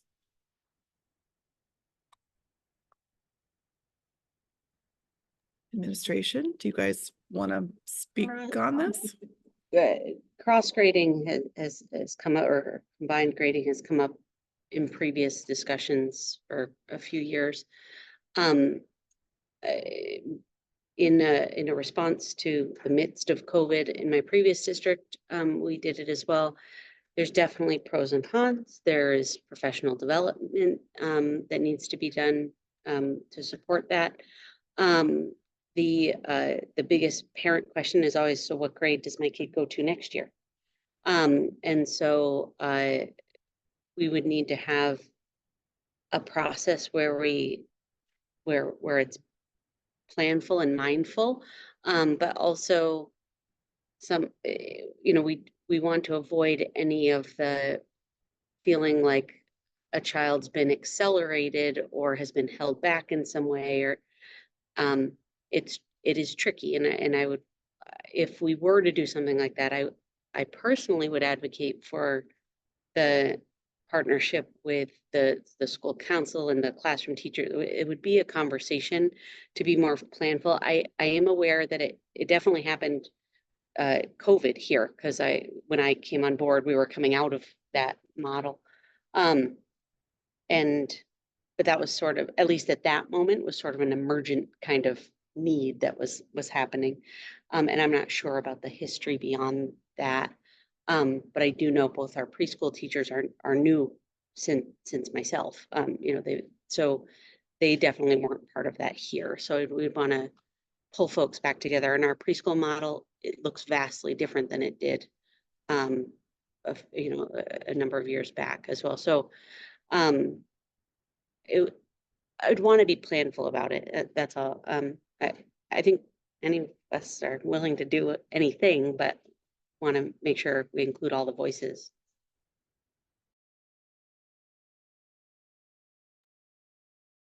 We're certainly not the only district facing hard conversations about shifting down to one room per grade in various places. I know, Sunderland's taken that on lately. I think really, like, kind of everyone around us is in that boat. That's just where we are, both in terms of population size and budgets.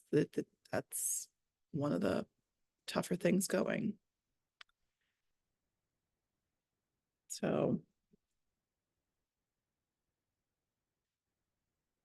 let's see if we can drive some consensus on the easy stuff for a minute. So let's look at grades 9 through 12 on choice enrollment. The recommended slots to open for 9th grade would be 20. Not to say that we'll have 20, but that we could take as many as 20, that we could take as many as 23 in 10th, 19 in 11th, and 21 in 12th. We do currently have applications for 9th, 11th, and 12th. And always excited to open for more. Any conversation, any concern about those recommendations, anything you'd want to change? Okay. So let's take the existing middle school, 7th and 8th. We have a recommended number of slots as 21 for 7th and 8 for 8th. We have 3 current applicants for each. So that would move the current 8th grade is anticipated to be 32, and that would move that up. Any concerns about those recommended opening numbers? No. Okay. The recommended number of slots for 6th grade. The predicted enrollment listed on the sheet is 33. The recommended number of slots is only 3. We currently have 4 applications. I will say I have heard a great deal about this particular class and its likelihood to have attrition as it moves. So every year we hear about students and attrition moving from 6th to 7th. every year. It's going to be the close of Smith Academy. It is yet to be the case. So I'm not denying the concern, but also managing that with what we're hearing. Can I ask a question and you want to wait? Nope. Ask. 7th and 8th grade recommended size is 40. Which would allow for 2 20-person sections. Right, is there middle school? If we move to 6th grade, would the recommended size change from the elementary size of 36 Good question. to a larger amount or not?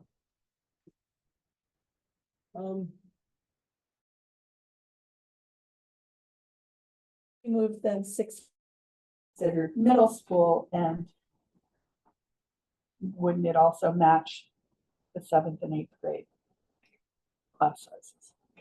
Yeah, I think it could. I think there are reasons to keep it slightly smaller if possible. If it becomes a transition year. That being said, I mean, if we're talking about recommended 3 slots and 4 openings, 3 openings and 4 applicants, I think it would probably make sense to give every applicant a spot, so we don't have to exclude one family. I mean, if the middle school model is set up that their class sizes as they have all their different classes could take that amount, why not accept it? Yeah.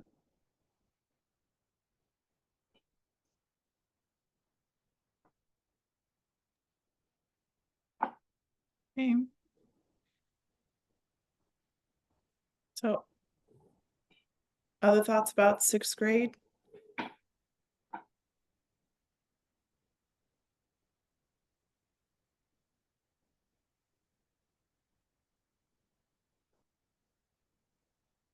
personally would bump it to 5, but Yeah. just because it would leave room for someone else that might want to come in, even if it was at HES. But I'm happy to keep your recommendation if you feel strongly about the 3.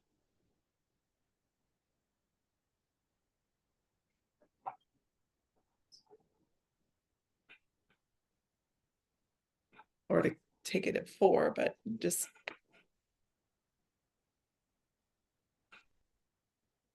Anyone else?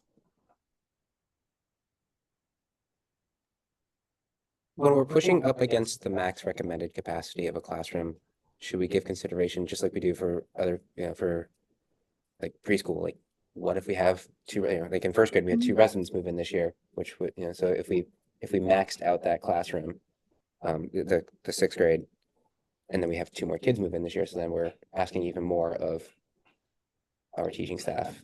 The difference is regulation, though. The only grade that's actually regulated for number of size is preschool.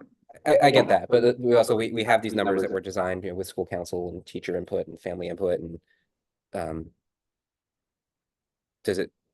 should we be in any way cautious about, through choice, pushing it up to the max with the risk of going beyond? I'm looking at the fact that that grade currently has one of the lowest choice percentages out of the district, 2nd lowest. And we're not bumping up a lot with choice kids. We just, as we're likely to lose some, one of the things I've looked at over the history in our data is grades that have a bigger number of kids going in to 9th grade, that class tends to hold tight a little better than really small groups to begin with. And so having a few extra choice kids, and we're looking at 18 kids in 6th grade versus 20 kids in 6th grade, that I'm with you on the spirit of your question. I'm just not sure that the difference between 18 kids in a 6th grade class and 21 kids is gonna change what that class dynamic looks like. And I get that it would in a kindergarten class. I'm looking at people who've taught middle school and just sort of like, I'm not saying this is the way I feel. I'm just kind of playing devil's advocate, like, should we be I more appreciate cautious? that.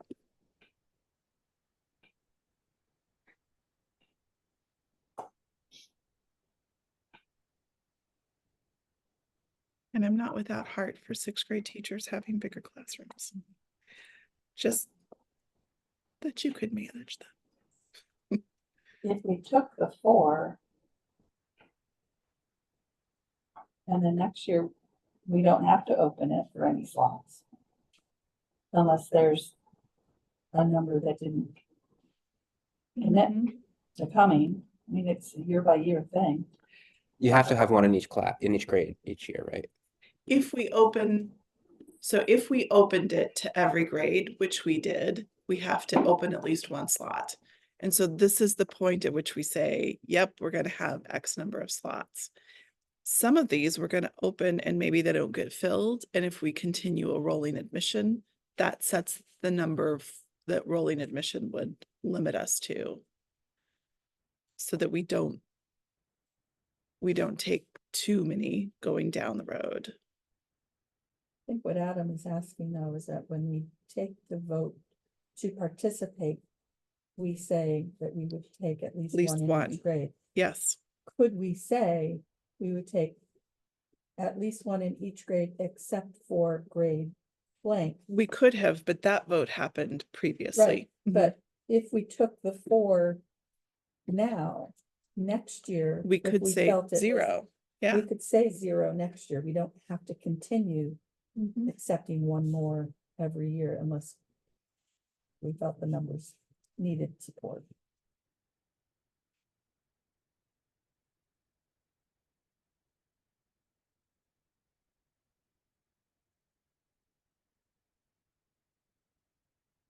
Okay, so we're still at an open conversation on 6th. I'm not hearing a consensus per se. Jen, do you have feelings? Thoughts? Not really. Do we have a process in place for like a wait list? Because we're talking about one fan. I mean, my gut is probably saying that even if we don't change that number, we're probably gonna be okay. Because this is right, this is applications, not necessarily commitments. Right, but And- but applications that we could say they all get in, they may not all come, but if we put it to a lottery and we have 4 and 3 of them get in, and then 2 of those don't show, that waitlist one might still be around, might have gone and found something else to do. So I think that's where I'm leaning to say yes to more of them because we probably won't see them all. And then we stand a good chance of filling those 3 slots. My concern is if we lottery somebody in that situation, we may have 2 instead of 3. And we've always had at least one attrition going 6 to 7. Yes. Usually more than that. So, Yes. and if we say we'll take 5 in that class for next year and, 7 students leave, that number still stays at 5, right? It doesn't automatically go, well, now we have capacity for 12 more. True. Because we set a limit to the number of choice seats we would take in. It's a weird glitch. Yeah, it is. And one we could address, but we have not yet. But we do address it at this point of the year. At this stage, it just doesn't get addressed on a rolling basis unless we change our policy. Does that make sense? I think we all understand that the same way. Does anybody want to make a recommendation? We're going to put it to a vote as a collective thing, but I want to make some notes as we go. Is there a recommendation for the number of slots for 6th grade? It's currently listed at 3. Would we like to make a change? I would like to change to 4. Okay. Any conversation about that? It'll come back up as a vote collectively, but like, okay. 5th is slotted, recommended For 9, we have 2 applicants. 4th is recommended for 9, we have 1 applicant. 3rd is recommended for 11, we have 1 applicant. 2nd is recommended for 10, we have 2 applicants. Any conversation 2nd through 5th. Okay. We get to 1st grade. The recommended slot is 1. We have 4 applicants. The recommended classroom size is 17. If we were to take all 4 of those, that would potentially, again, they may not all come, that would potentially bump those rooms to 18 and 19, assuming no one moves out of town or moves into town as well. So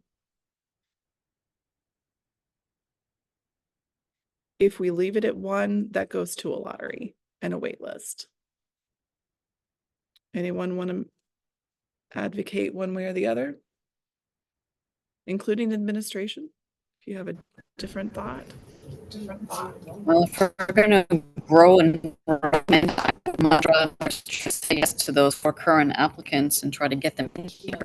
It's not, you know, yes, small class sizes are absolutely to, and I know, for a teacher, however, sometimes that's actually at the detriment of its groups. The social dynamic of students is sometimes a bit of a challenge, so sometimes having a little bit more students actually is better than it is having smaller. So I would, even though Further is an incredibly important year functionally for skills, I would much rather say yes to the 4 and increase that. And they're also having 2 classes of probably 18 or 19 each. Again, and it And just might be 18 or 19, and it might be 17. Right. And if somebody moves in, they might be 20. So there is a gamble to that. Committee, I agree with Melissa. okay. Jen and Adam, If we're so, if we're so eager to just kind of ignore the work that was put into making the recommended sizes through school council and everything.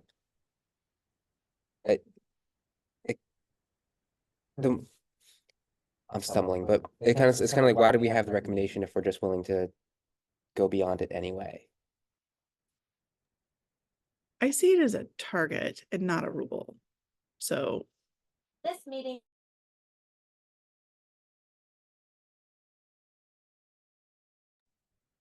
and part of that for me is the fact that history has shown us we won't get them all. And so it's trying to make sure that we keep those grades at the target and not under the target. And so if we don't accept them all in the lottery, the odds are we might not get any.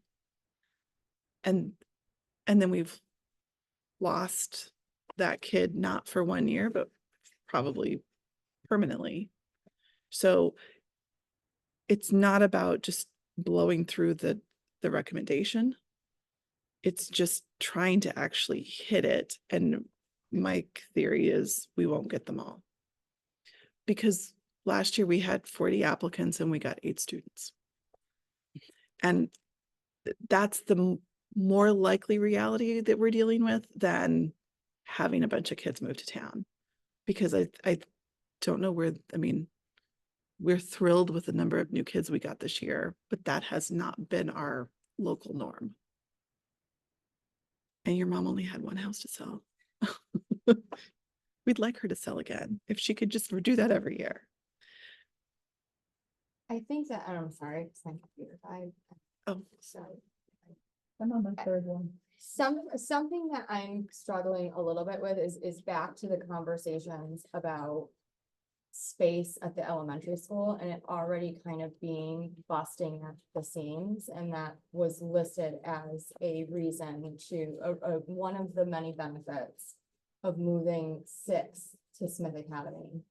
And so there's a lot of kind of things up in the air, right, too, because then potentially moving 6 to Smith Academy is now looking at how are we maybe juggling resources between the elementary school and Smith Academy? So I can't even say in looking at this now that I've formed a super solid opinion, but I also don't want to now go past these recommended numbers with kind of all these variables kind of up in the air and just to play devil's advocate, like overcommit on this side and then be like, oh no, now we have all these students, where do we put them? And how do we make sure that everyone's still getting what they need? Is just what I keep thinking about as we're going through each of these Right. grades and classes. So this is something we should clarify, because my understanding of the space issues is that adding, even if we added every applicant that showed up, wouldn't necessarily impact the space issue, because it's not a space issue in the classroom. It's a space issue with those that provide pull-out services they just need more space. Now, I get if you're saying, are we adding a bunch of kids who need, like, whenever we add kids, we're going to proportionally add kids who need services. That's part of the game, be they our kids or choice kids or any other. And I think some families need to understand that that's always the case, and we welcome all students, and there is no choosing at choice. It's, you get who you get, and if it's a lottery, it's a lottery, and if the kid needs services, they do. They don't tend to come in needing more services than our kids going out, so that's not a thing. But Melissa helped clarify, but my understanding of the space issue, that this is not something that would impact that negatively or positively. Is that accurate?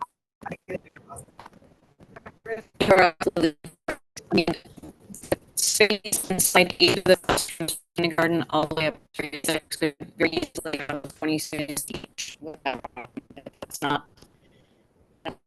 That was like students. We've had larger. It's not. It's not. Thinking about math interventionist who's being in the library could be a different space to reading interventions, not sharing one space, but a divider between them. Those kinds of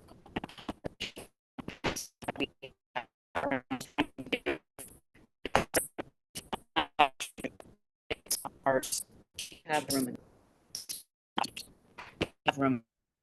Other thing that folks should remember is that it is the sort of the following year, but we do I put in for school choice claiming for every single school choice student who receives services. So there's the base, and then we receive additional funding depending on whatever their service is. So any need in that way ultimately does become offset. It's just the year after. And financially is a net plus to us in that it usually allows us to have in-district staff as opposed to ad hoc staff, which is considerably more expensive. So does that help with your space considerations and concerns, or? A little bit. A little bit.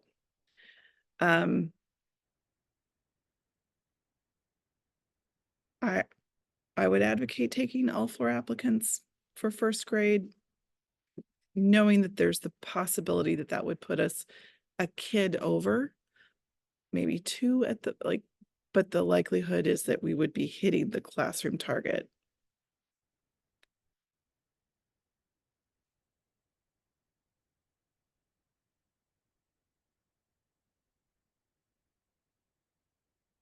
So this may be a 2-2, in which case we're going to have to come up with a plan.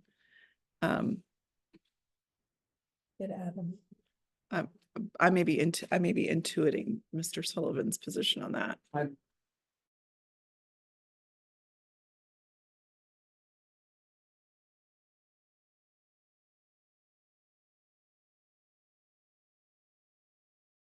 Jen, what about you on first grade? On first grade, I think opening one more, I think that's fine. Okay. So Did she say one more or? she said it was Or okay more. with the 4 because it doesn't, it bumps each classroom up a little. It doesn't it. bump up. Okay. So we're going well. We have consensus 1 through 12, I think, right? So let's have the hard kindergarten conversation. So I believe there are 12 residents and I have seen some outside communication that suggests that we might not have 3 from preschool moving up. We might only have 1 known out of district for sure, which means that we might looking at 10 applications instead of 12. But it's in that ballpark.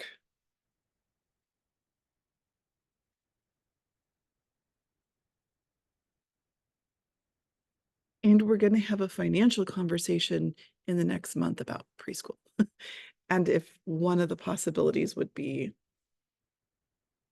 that is but that's a much bigger conversation. And I hear Dr. Brimner's wise counsel about that, having a lot of tentacles to manage.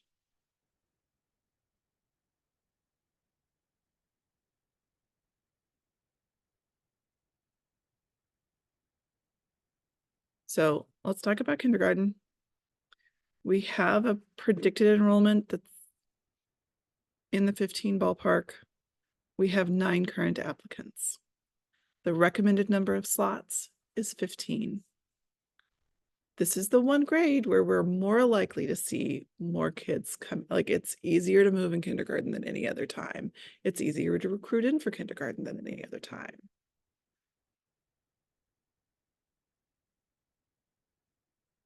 And the balance of that is we've been pretty consistent in saying that we aren't creating additional classrooms solely for the purpose of school choice.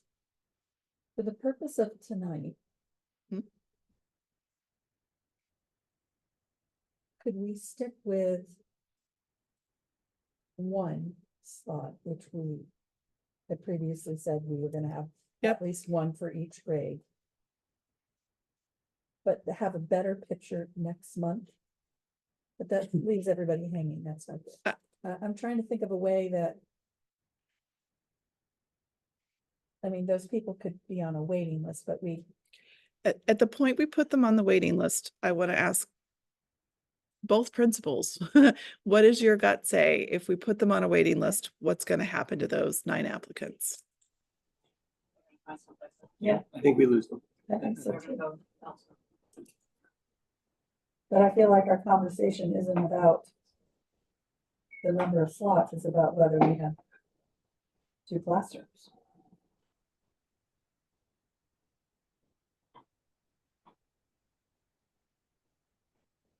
And so we're the current FY25 budgets for 2 classrooms in kindergarten.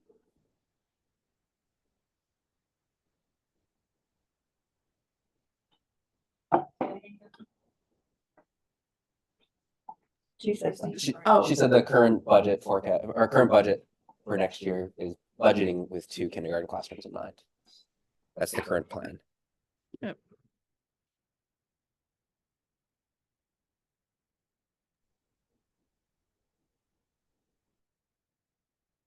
I think I'm fairly certain if we choose to kick the can, we will be making a decision. Just because families are not going to wait. Right. One of those, not making a choice is a choice moments. So currently we have 9 applications. You know, I think the idea that was brought up earlier about the possibility of having a combined preschool kindergarten is an interesting idea. If we don't vote to open school choice for a second class in kindergarten, I think it takes that effectively off the table. So I think that would, I think opening it would allow for that conversation to continue. I think it's worth considering. Right now, the recommended slots is 15. I think it's worth considering if we want to pursue that conversation to maybe limit the number of slots to the number of applicants that we have, to possibly preserve space to make that shift if we decided to go that route.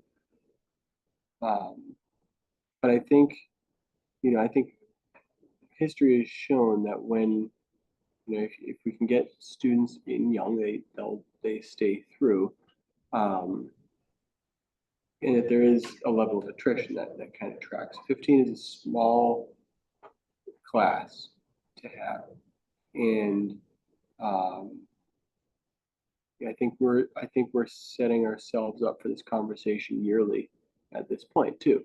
If if we say we're limiting to 15 to one class, I mean, yes, we expand as we go up a bit, but I think we're talking about limiting kind of to one class as we matriculate up through. And I think there's been conversations in the past that have informed the decision to have, to try to have two classes per grade.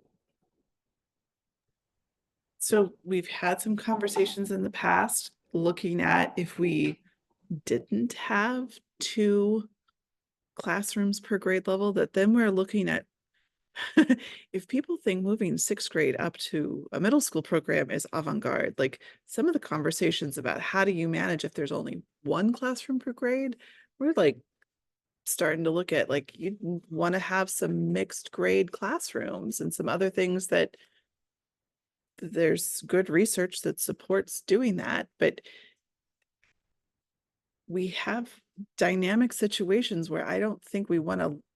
I just think about like if every kid is in the same classroom every year with the same group, like that is a challenging situation to manage. I think there's so much upside in having the ability to kind of reshift every year so that kids are with different kids. Why I chose my kid to Hatfield, because we're from a district with 1 class. So for me, Hatfield's big.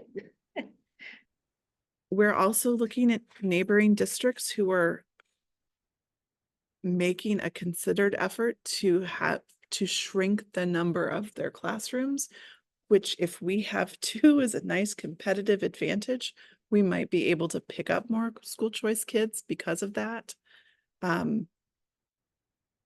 I worry if we start in kindergarten that small, what happens? Like, it's just, what happens when they're 7th grade? Like how many, like that's a 7th grade class of 9? What? I worry when we don't leave room for them to grow. And if we don't grow it at the get-go, there won't be any place to grow it as they go through. It's sort of like we make a decision now that cohort is stuck together all the way through. Current 6th grade was the last time we had 1 kindergarten class. And there's only 19 students in that class. The most they ever had was 21 or 22. And they that's, were all together for 1 kindergarten. and that's the class that everybody's saying we're going to lose them all. Like they're the concern is high with them. And I think part of it is because they've been so small. Whereas last year's, the current 7th graders is a sizable cohort, and they came up and they like, we'd lose 1 kid or something. It was phenomenal. Like they were a bigger group and we kept them. I mean, I don't have a crystal ball, but I think I worry that if we cap them that tight. That just sort of determines what that is. I like what Connor said about sticking with the 9 so that we can continue to have conversations. And if we kept the 9, we could open it to more if things changed. If we don't take the 9, we're not likely to get back to that. I mean, is there really a difference between saying 9 and 15 at this point? If you say 9, we're leaning into, okay, we're gonna have 2 kindergarten classrooms, so then why not use the capacity? Except that it preserves the possibility of a split preschool K. But we could sort that out in the next month and then determine whether it was stayed at 9 or went up to 15. What is the smallest class size most recently that we've had? Because I'm thinking if we have, there's 12 in-town kids. We have 9 applications and that's great, but let's say that we make the decision to keep 2 classrooms, but then we end up with, 15 kids or 14, like now we've committed to now two classrooms that are gonna have, 6 each, 7 each, like how small is how small have we gone in one classroom? I don't think this is a. Sorry, I was muted. I don't think this is a commitment necessarily to, if we only have 12 kids, dividing them in half for each. I think this is a commitment to the possibility of filling slots to a point where we can sustain 2 classrooms. That in the event that we only had 15 kids, or 12 kids, that would be a conversation we would need to have going forward. It's thinking about, okay, here's what the hope was, here's what the reality is, and here, this is what makes sense to do. But I think if we don't allow applicants to do that, we guarantee that's the conversation we have to have. But if we do open to school choice, I think it gives us a little more flexibility into how we're able to utilize folks. That's a helpful point. We're not necessarily, I mean, we can open it and there could be a classroom of 18.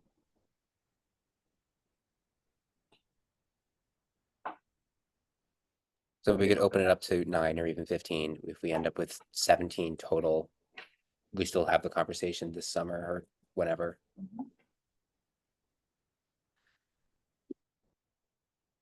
Because odds are we don't get all of them. And I know we tend to get more in the lower grades anyway. I don't remember what our applications for kindergarten were last year versus, or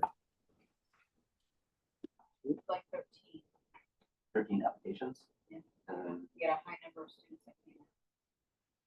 Out of the, do we get 13 in? there's currently 10 in first grade. We'll forecast 10 for next year in first grade, so Maybe 10. we added a couple this year. But I think that some have come in, so we didn't, so maybe we got about half, maybe a little more than half. So if we're really at 12 and we only got half, we're up to 1 classroom, but it's a full class, but it's still it's another difficult conversation. But truthfully, I'd rather have that conversation than just not give the possibility that we might have a robust group of 30 by. what's the the lower number part. where we run the risk of being in the preschool situation in kindergarten, where we have like 1 more than we're comfortable with 1 teacher teaching? I mean, it's a legitimate concern, right?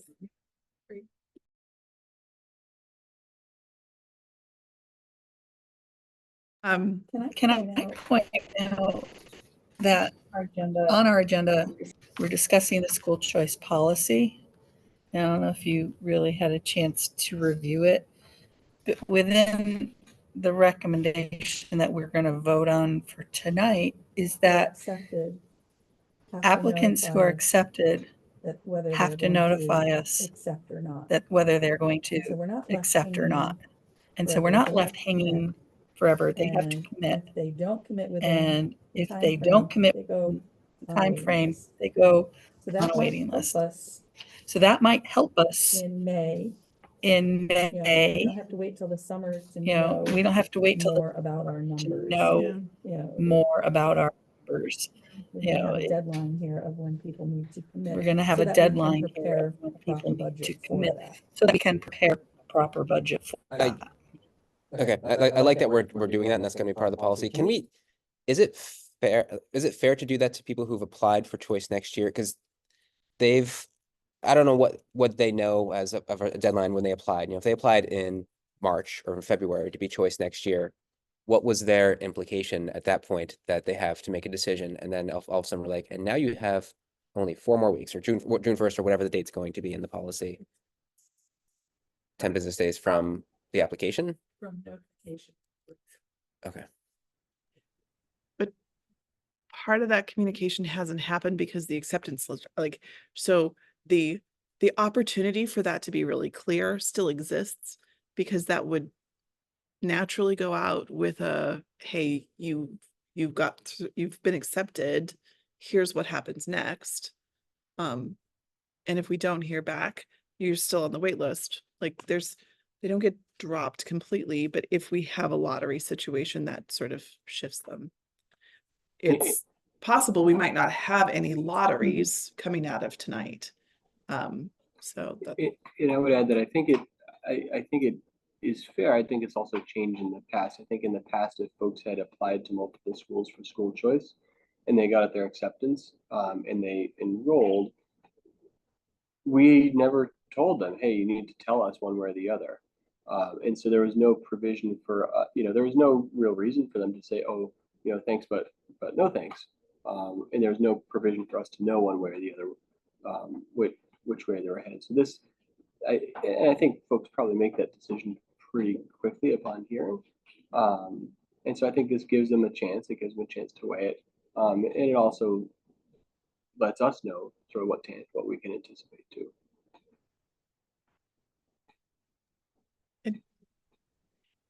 And so we will hopefully get to that soon. This is a record late school committee meeting. I thank you for all hanging in there. And I feel the absence of Ms. Pinch, who would be letting us do. But anyways, thank you. Appreciate it. Thank you for coming. So thoughts about kindergarten?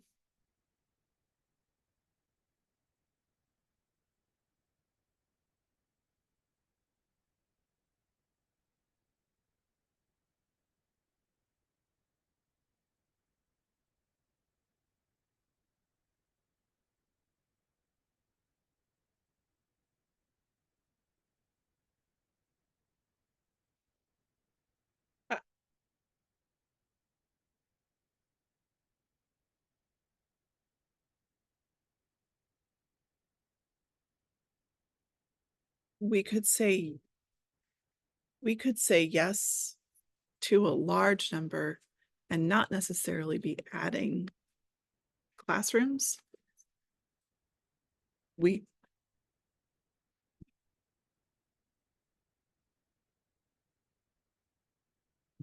I think even if we did add classrooms, there are some elements of this that it solves some of the challenges that families are very vocal about right now. And the minute we don't give ourselves some flexibility of moving kids into different cohorts, that just becomes so much harder. It's the kind of thing I worry that we are going to end up losing families if we start to shrink in this way. Not just because it's saying that we're small, it's it's gonna create issues that we're currently managing with, in part to some degree, because we have some flexibility. And the only way we're gonna get that flexibility is to have more dramatic changes, like split grade classrooms. And it, kindergarten and preschool, that split grade classroom is one thing. It, as you go up the chain, I think that would be a more dramatic change, both for families and for staff.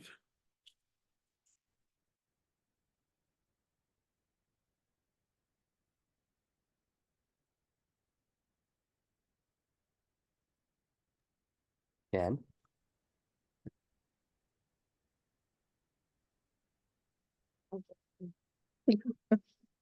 Adam's like, just take my computer. I don't know. I'm very much on the fence. It's growing enrollment. I think this is probably, this is where, this was our goal. This is where you would grow enrollment, but looking at essentially having, an entire classroom, just, I don't, I'm on the fence.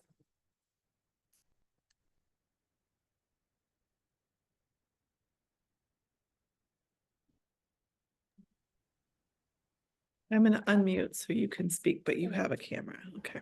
Well, I'm on my Well, I'm on third my third Oh, you're on the Chromebook so- now. So I think this one is working. Um,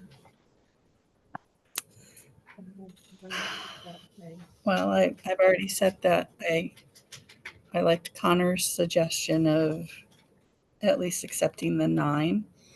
You know, Adam pointed out 9 or 15, but I support our growing enrollment and I would at least accept the 9. Adam?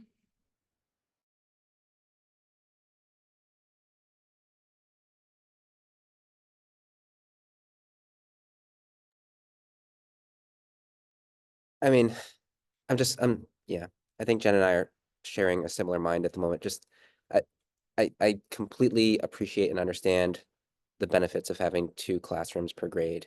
Gives, if there's personalities that it makes, it gives flexibility. If whether it be interest student or teacher and student, there's options. Or even just breaks, you're mixing with these 8 kids year after year. It's nice to just have a different cohort.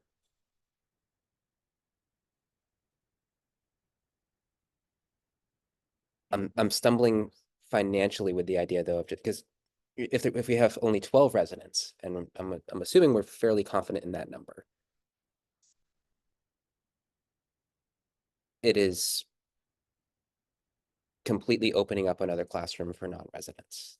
Well, I mean, it'll be mixed. So, we would have, at least in all likelihood, it would be, 6 and 6 plus. But it's opening capacity that we don't need to meet the needs of our town. To meet the needs of our town at a bare minimum level. But if we have 10 kids, it becomes a revenue neutral thing. And probably wouldn't even need 10 kids. When you do the math on what that brings in tuition, we're gonna get that back. Plus the upside of some of that money is gonna offset some of our special education costs. Plus that's gonna keep our staff intact. Plus that's going to keep flexibility and more kids in so that you have a better mix for reading groups and math groups. Like, so it's not just the switching out of cohorts and personalities. And you honestly, better chance of your kid having their person, right? I mean, that's one of the challenges with all small schools is kids finding a group that they identify with.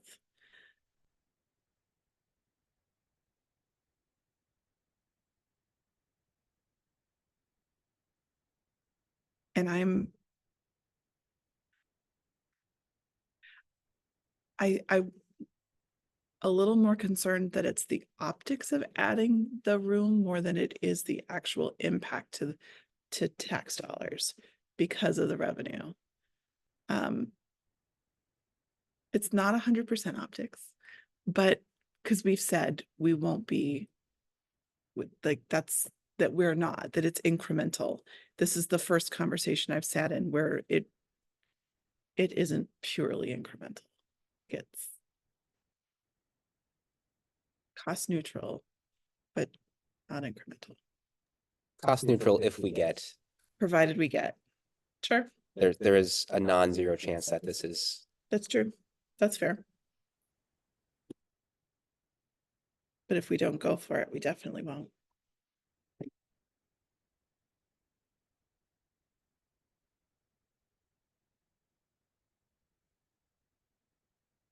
And I didn't come in with my mind made up on this either.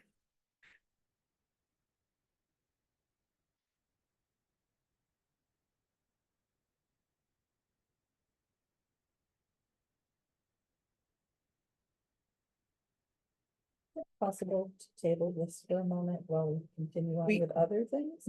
I would entertain a motion to table it, but we have to come back to this Yes, tonight. We will vote Okay. on it tonight, but to give So, everybody a little. would you time like to make a digest it, motion? I will make a motion to table this for the time being, to revisit later this evening. Is there a second? All in favor? Aye. Aye. Okay. So with that, And we just kind of this need is to- our longest night ever. know. Do We we need need to to get take a moment? Does anybody need just like to stand up and stretch and move for a minute or take a bio break? I might just need to tell them. Very, very late. So, yeah, I'm way past what I said I'd be. Shouldn't have done that. So, with that tabled, there are 3 policy things on our agenda. I'm going to suggest that we table B and C, given the late hour. One wouldn't have to have a vote until next month. One is a first reading. One we need to vote on tonight. Do you have a different thought on that?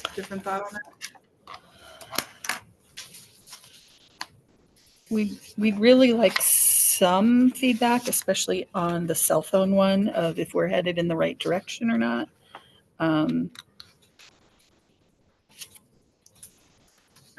But there's definitely, I mean, the first one is, all right, let me back up here. So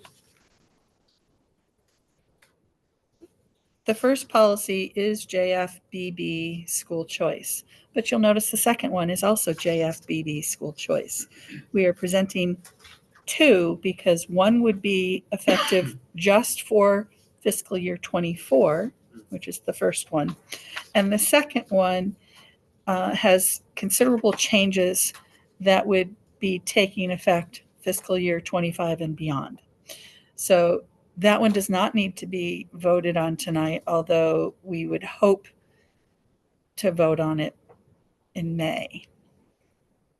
I suppose it could wait till June, but it would be better to have it voted on in May because it's going to impact the next school year. And it could have budget implications probably. So, Yes.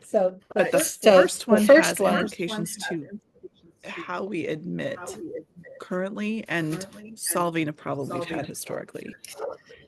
So You should see the changes that we've made and the dates that we adjusted. That was the main thing, was adjusting what? Just something I just noticed as I was opening the tab, they're reversed. Oh, So the link in the agenda. Link in the agenda has them transposed. The link in the Sorry. agenda. sorry. I'm sorry. So the first I'm sorry. one, So the first one that we need to vote on tonight is the shorter one. It's one page, whereas the other one goes longer. It starts with number 1, by April 1st of every school year. That is the one that we're discussing tonight. So we have basically some dates that have changed in the first 3 bullets of changing the timeline. You can see that you're reading that.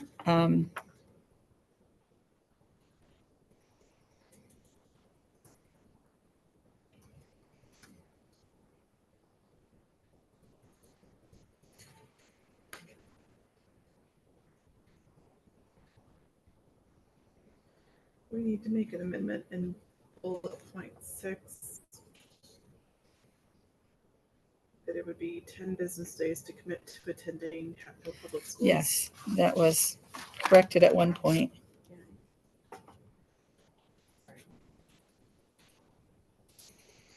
So this would be the policy for all grades.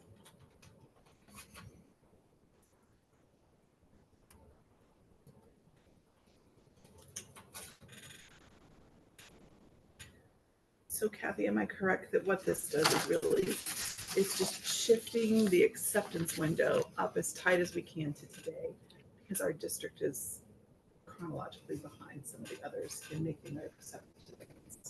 And last year, we think that's one of the reasons we didn't see all the applicants. Right. Our window was so late. And adding the commitment piece so that we can better plan. Do we know if that's typical at other districts? I haven't seen if it's I typical or haven't not, seen but if I it's do know that typical we or can do it. not, but I do know that we can do it. Are there questions? So within 5 days. So within of the 5 lottery, days of the lottery, the the applicants will be known. if they got accepted, and then they have 10 business days from that point of notification to commit or not. And if they don't, if they don't decline, and we don't have any response, they'll just get added to the wait list. If they decline, then they're off the wait list. And if there is no response, but then come back 3 weeks later, we can still. 3 weeks later, we can still. If there's still room, If there's right? still room, yes. If there's still room, yes. It's only if there was a wait. It's only if there was a wait list that they would leave the spot for somebody else to accept, which hasn't been the case for us. But this is just to help ensure that we can accept those. to help ensure that we can accept those that are ready to come. The April 1st thing and line 1, just by April 1st of every school year, the administration will determine the number of spaces available. That's just like Dr. Driscoll saying, we have this much capacity. That's not we have voted on. Okay. And what you're looking at. And what you're looking just for is truly This just right now. for right now through the end of this. through the school end year. of this school year, Because the other one. because the will other take one over will take over after that. after that. Do you want to? I don't want to confuse everybody by mentioning. I don't want to No, I- confuse everybody what by the differences mentioning are, but what the differences are, for but the other difference policy for the is that other we've policy moved the is that we've timeline moved the timeline even even up further up further number into December. in December. In December, the administration will look at the number of spots. look at that the are number of available. spots that So are we're gonna available. start So the we're going to whole start the process a little whole bit process a earlier little bit earlier and have a and lottery have a lottery in February so that we can better budget and plan. budget and plan. With the caveat of even if they commit, they can still not commit. Right? I mean, like, we plan on it, but like, they can still just not come. And while we have had enrollments, rolling enrollments. rolling enrollments would be paused. I don't want to get that wrong. I don't want to get that wrong. For the window. It's like that window. Right. is- Right. Between December 15th and March 15th, rolling enrollment would be paused because that's the time of applications and the lottery. So, So it would and commitment, preserve yes. The integrity of integrity the of the lottery. admission process and the And it lottery. would ensure that we It don't would decide on a certain number of spots based on what we're anticipating, and then get a slew of applications for the rolling admission in January, when we've already decided to open more. Yeah. So functionally, it's but stopping that's- rolling enrollment at December 15th. Between December 15th and March 15th for the admissions process. But that's the second policy that we don't have to vote on tonight. On pause after you've gone through the lottery system, because you know if you still had space. But in all practicality, we're not gonna have to see an application for April 2nd. Probably not.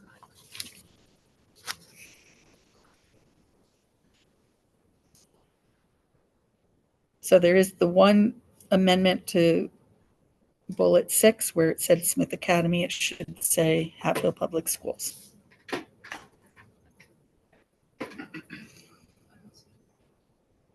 I don't see an issue.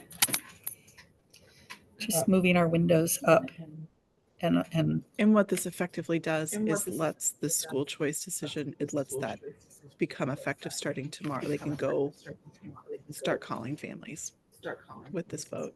So how do we make a motion on this? Is it So- JFBB? Is it JFBB FY24? Yes, let's refer to this Yes. as JFBB JFBB 2324. So I would love a motion.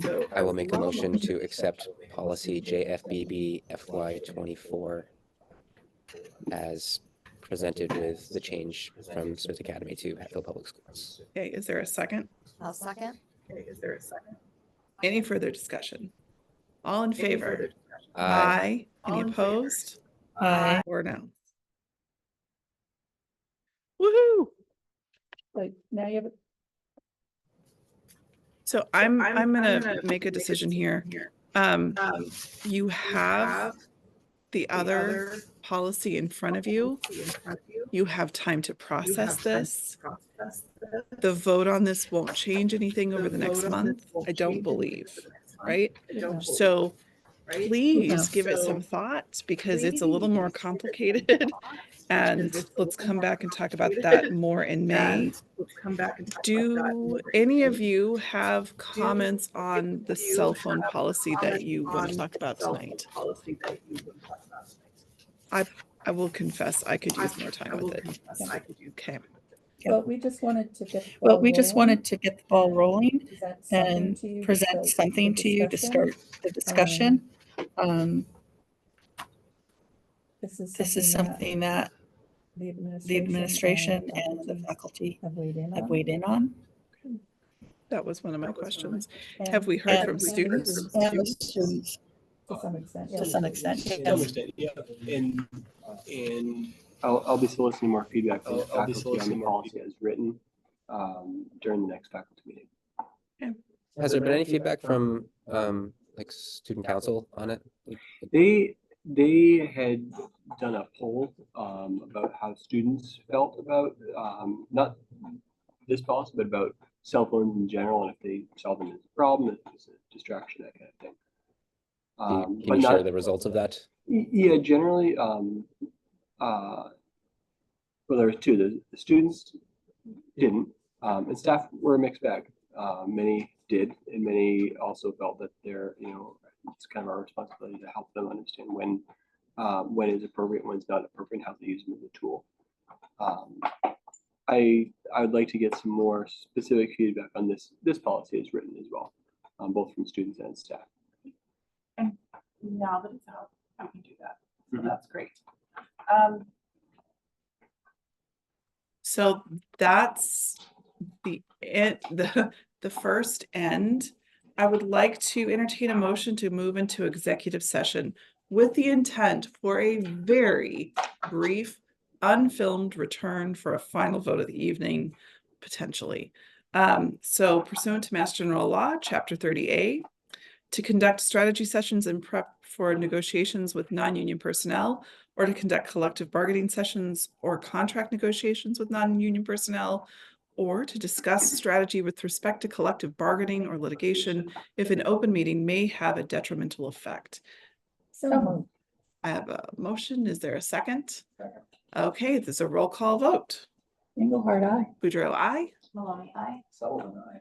All there. Okay, so with that portion of the night, I am going to close off our recording because the only thing that will come back, we will we can post a note to. So thank you for those that stayed with us. Appreciate your help.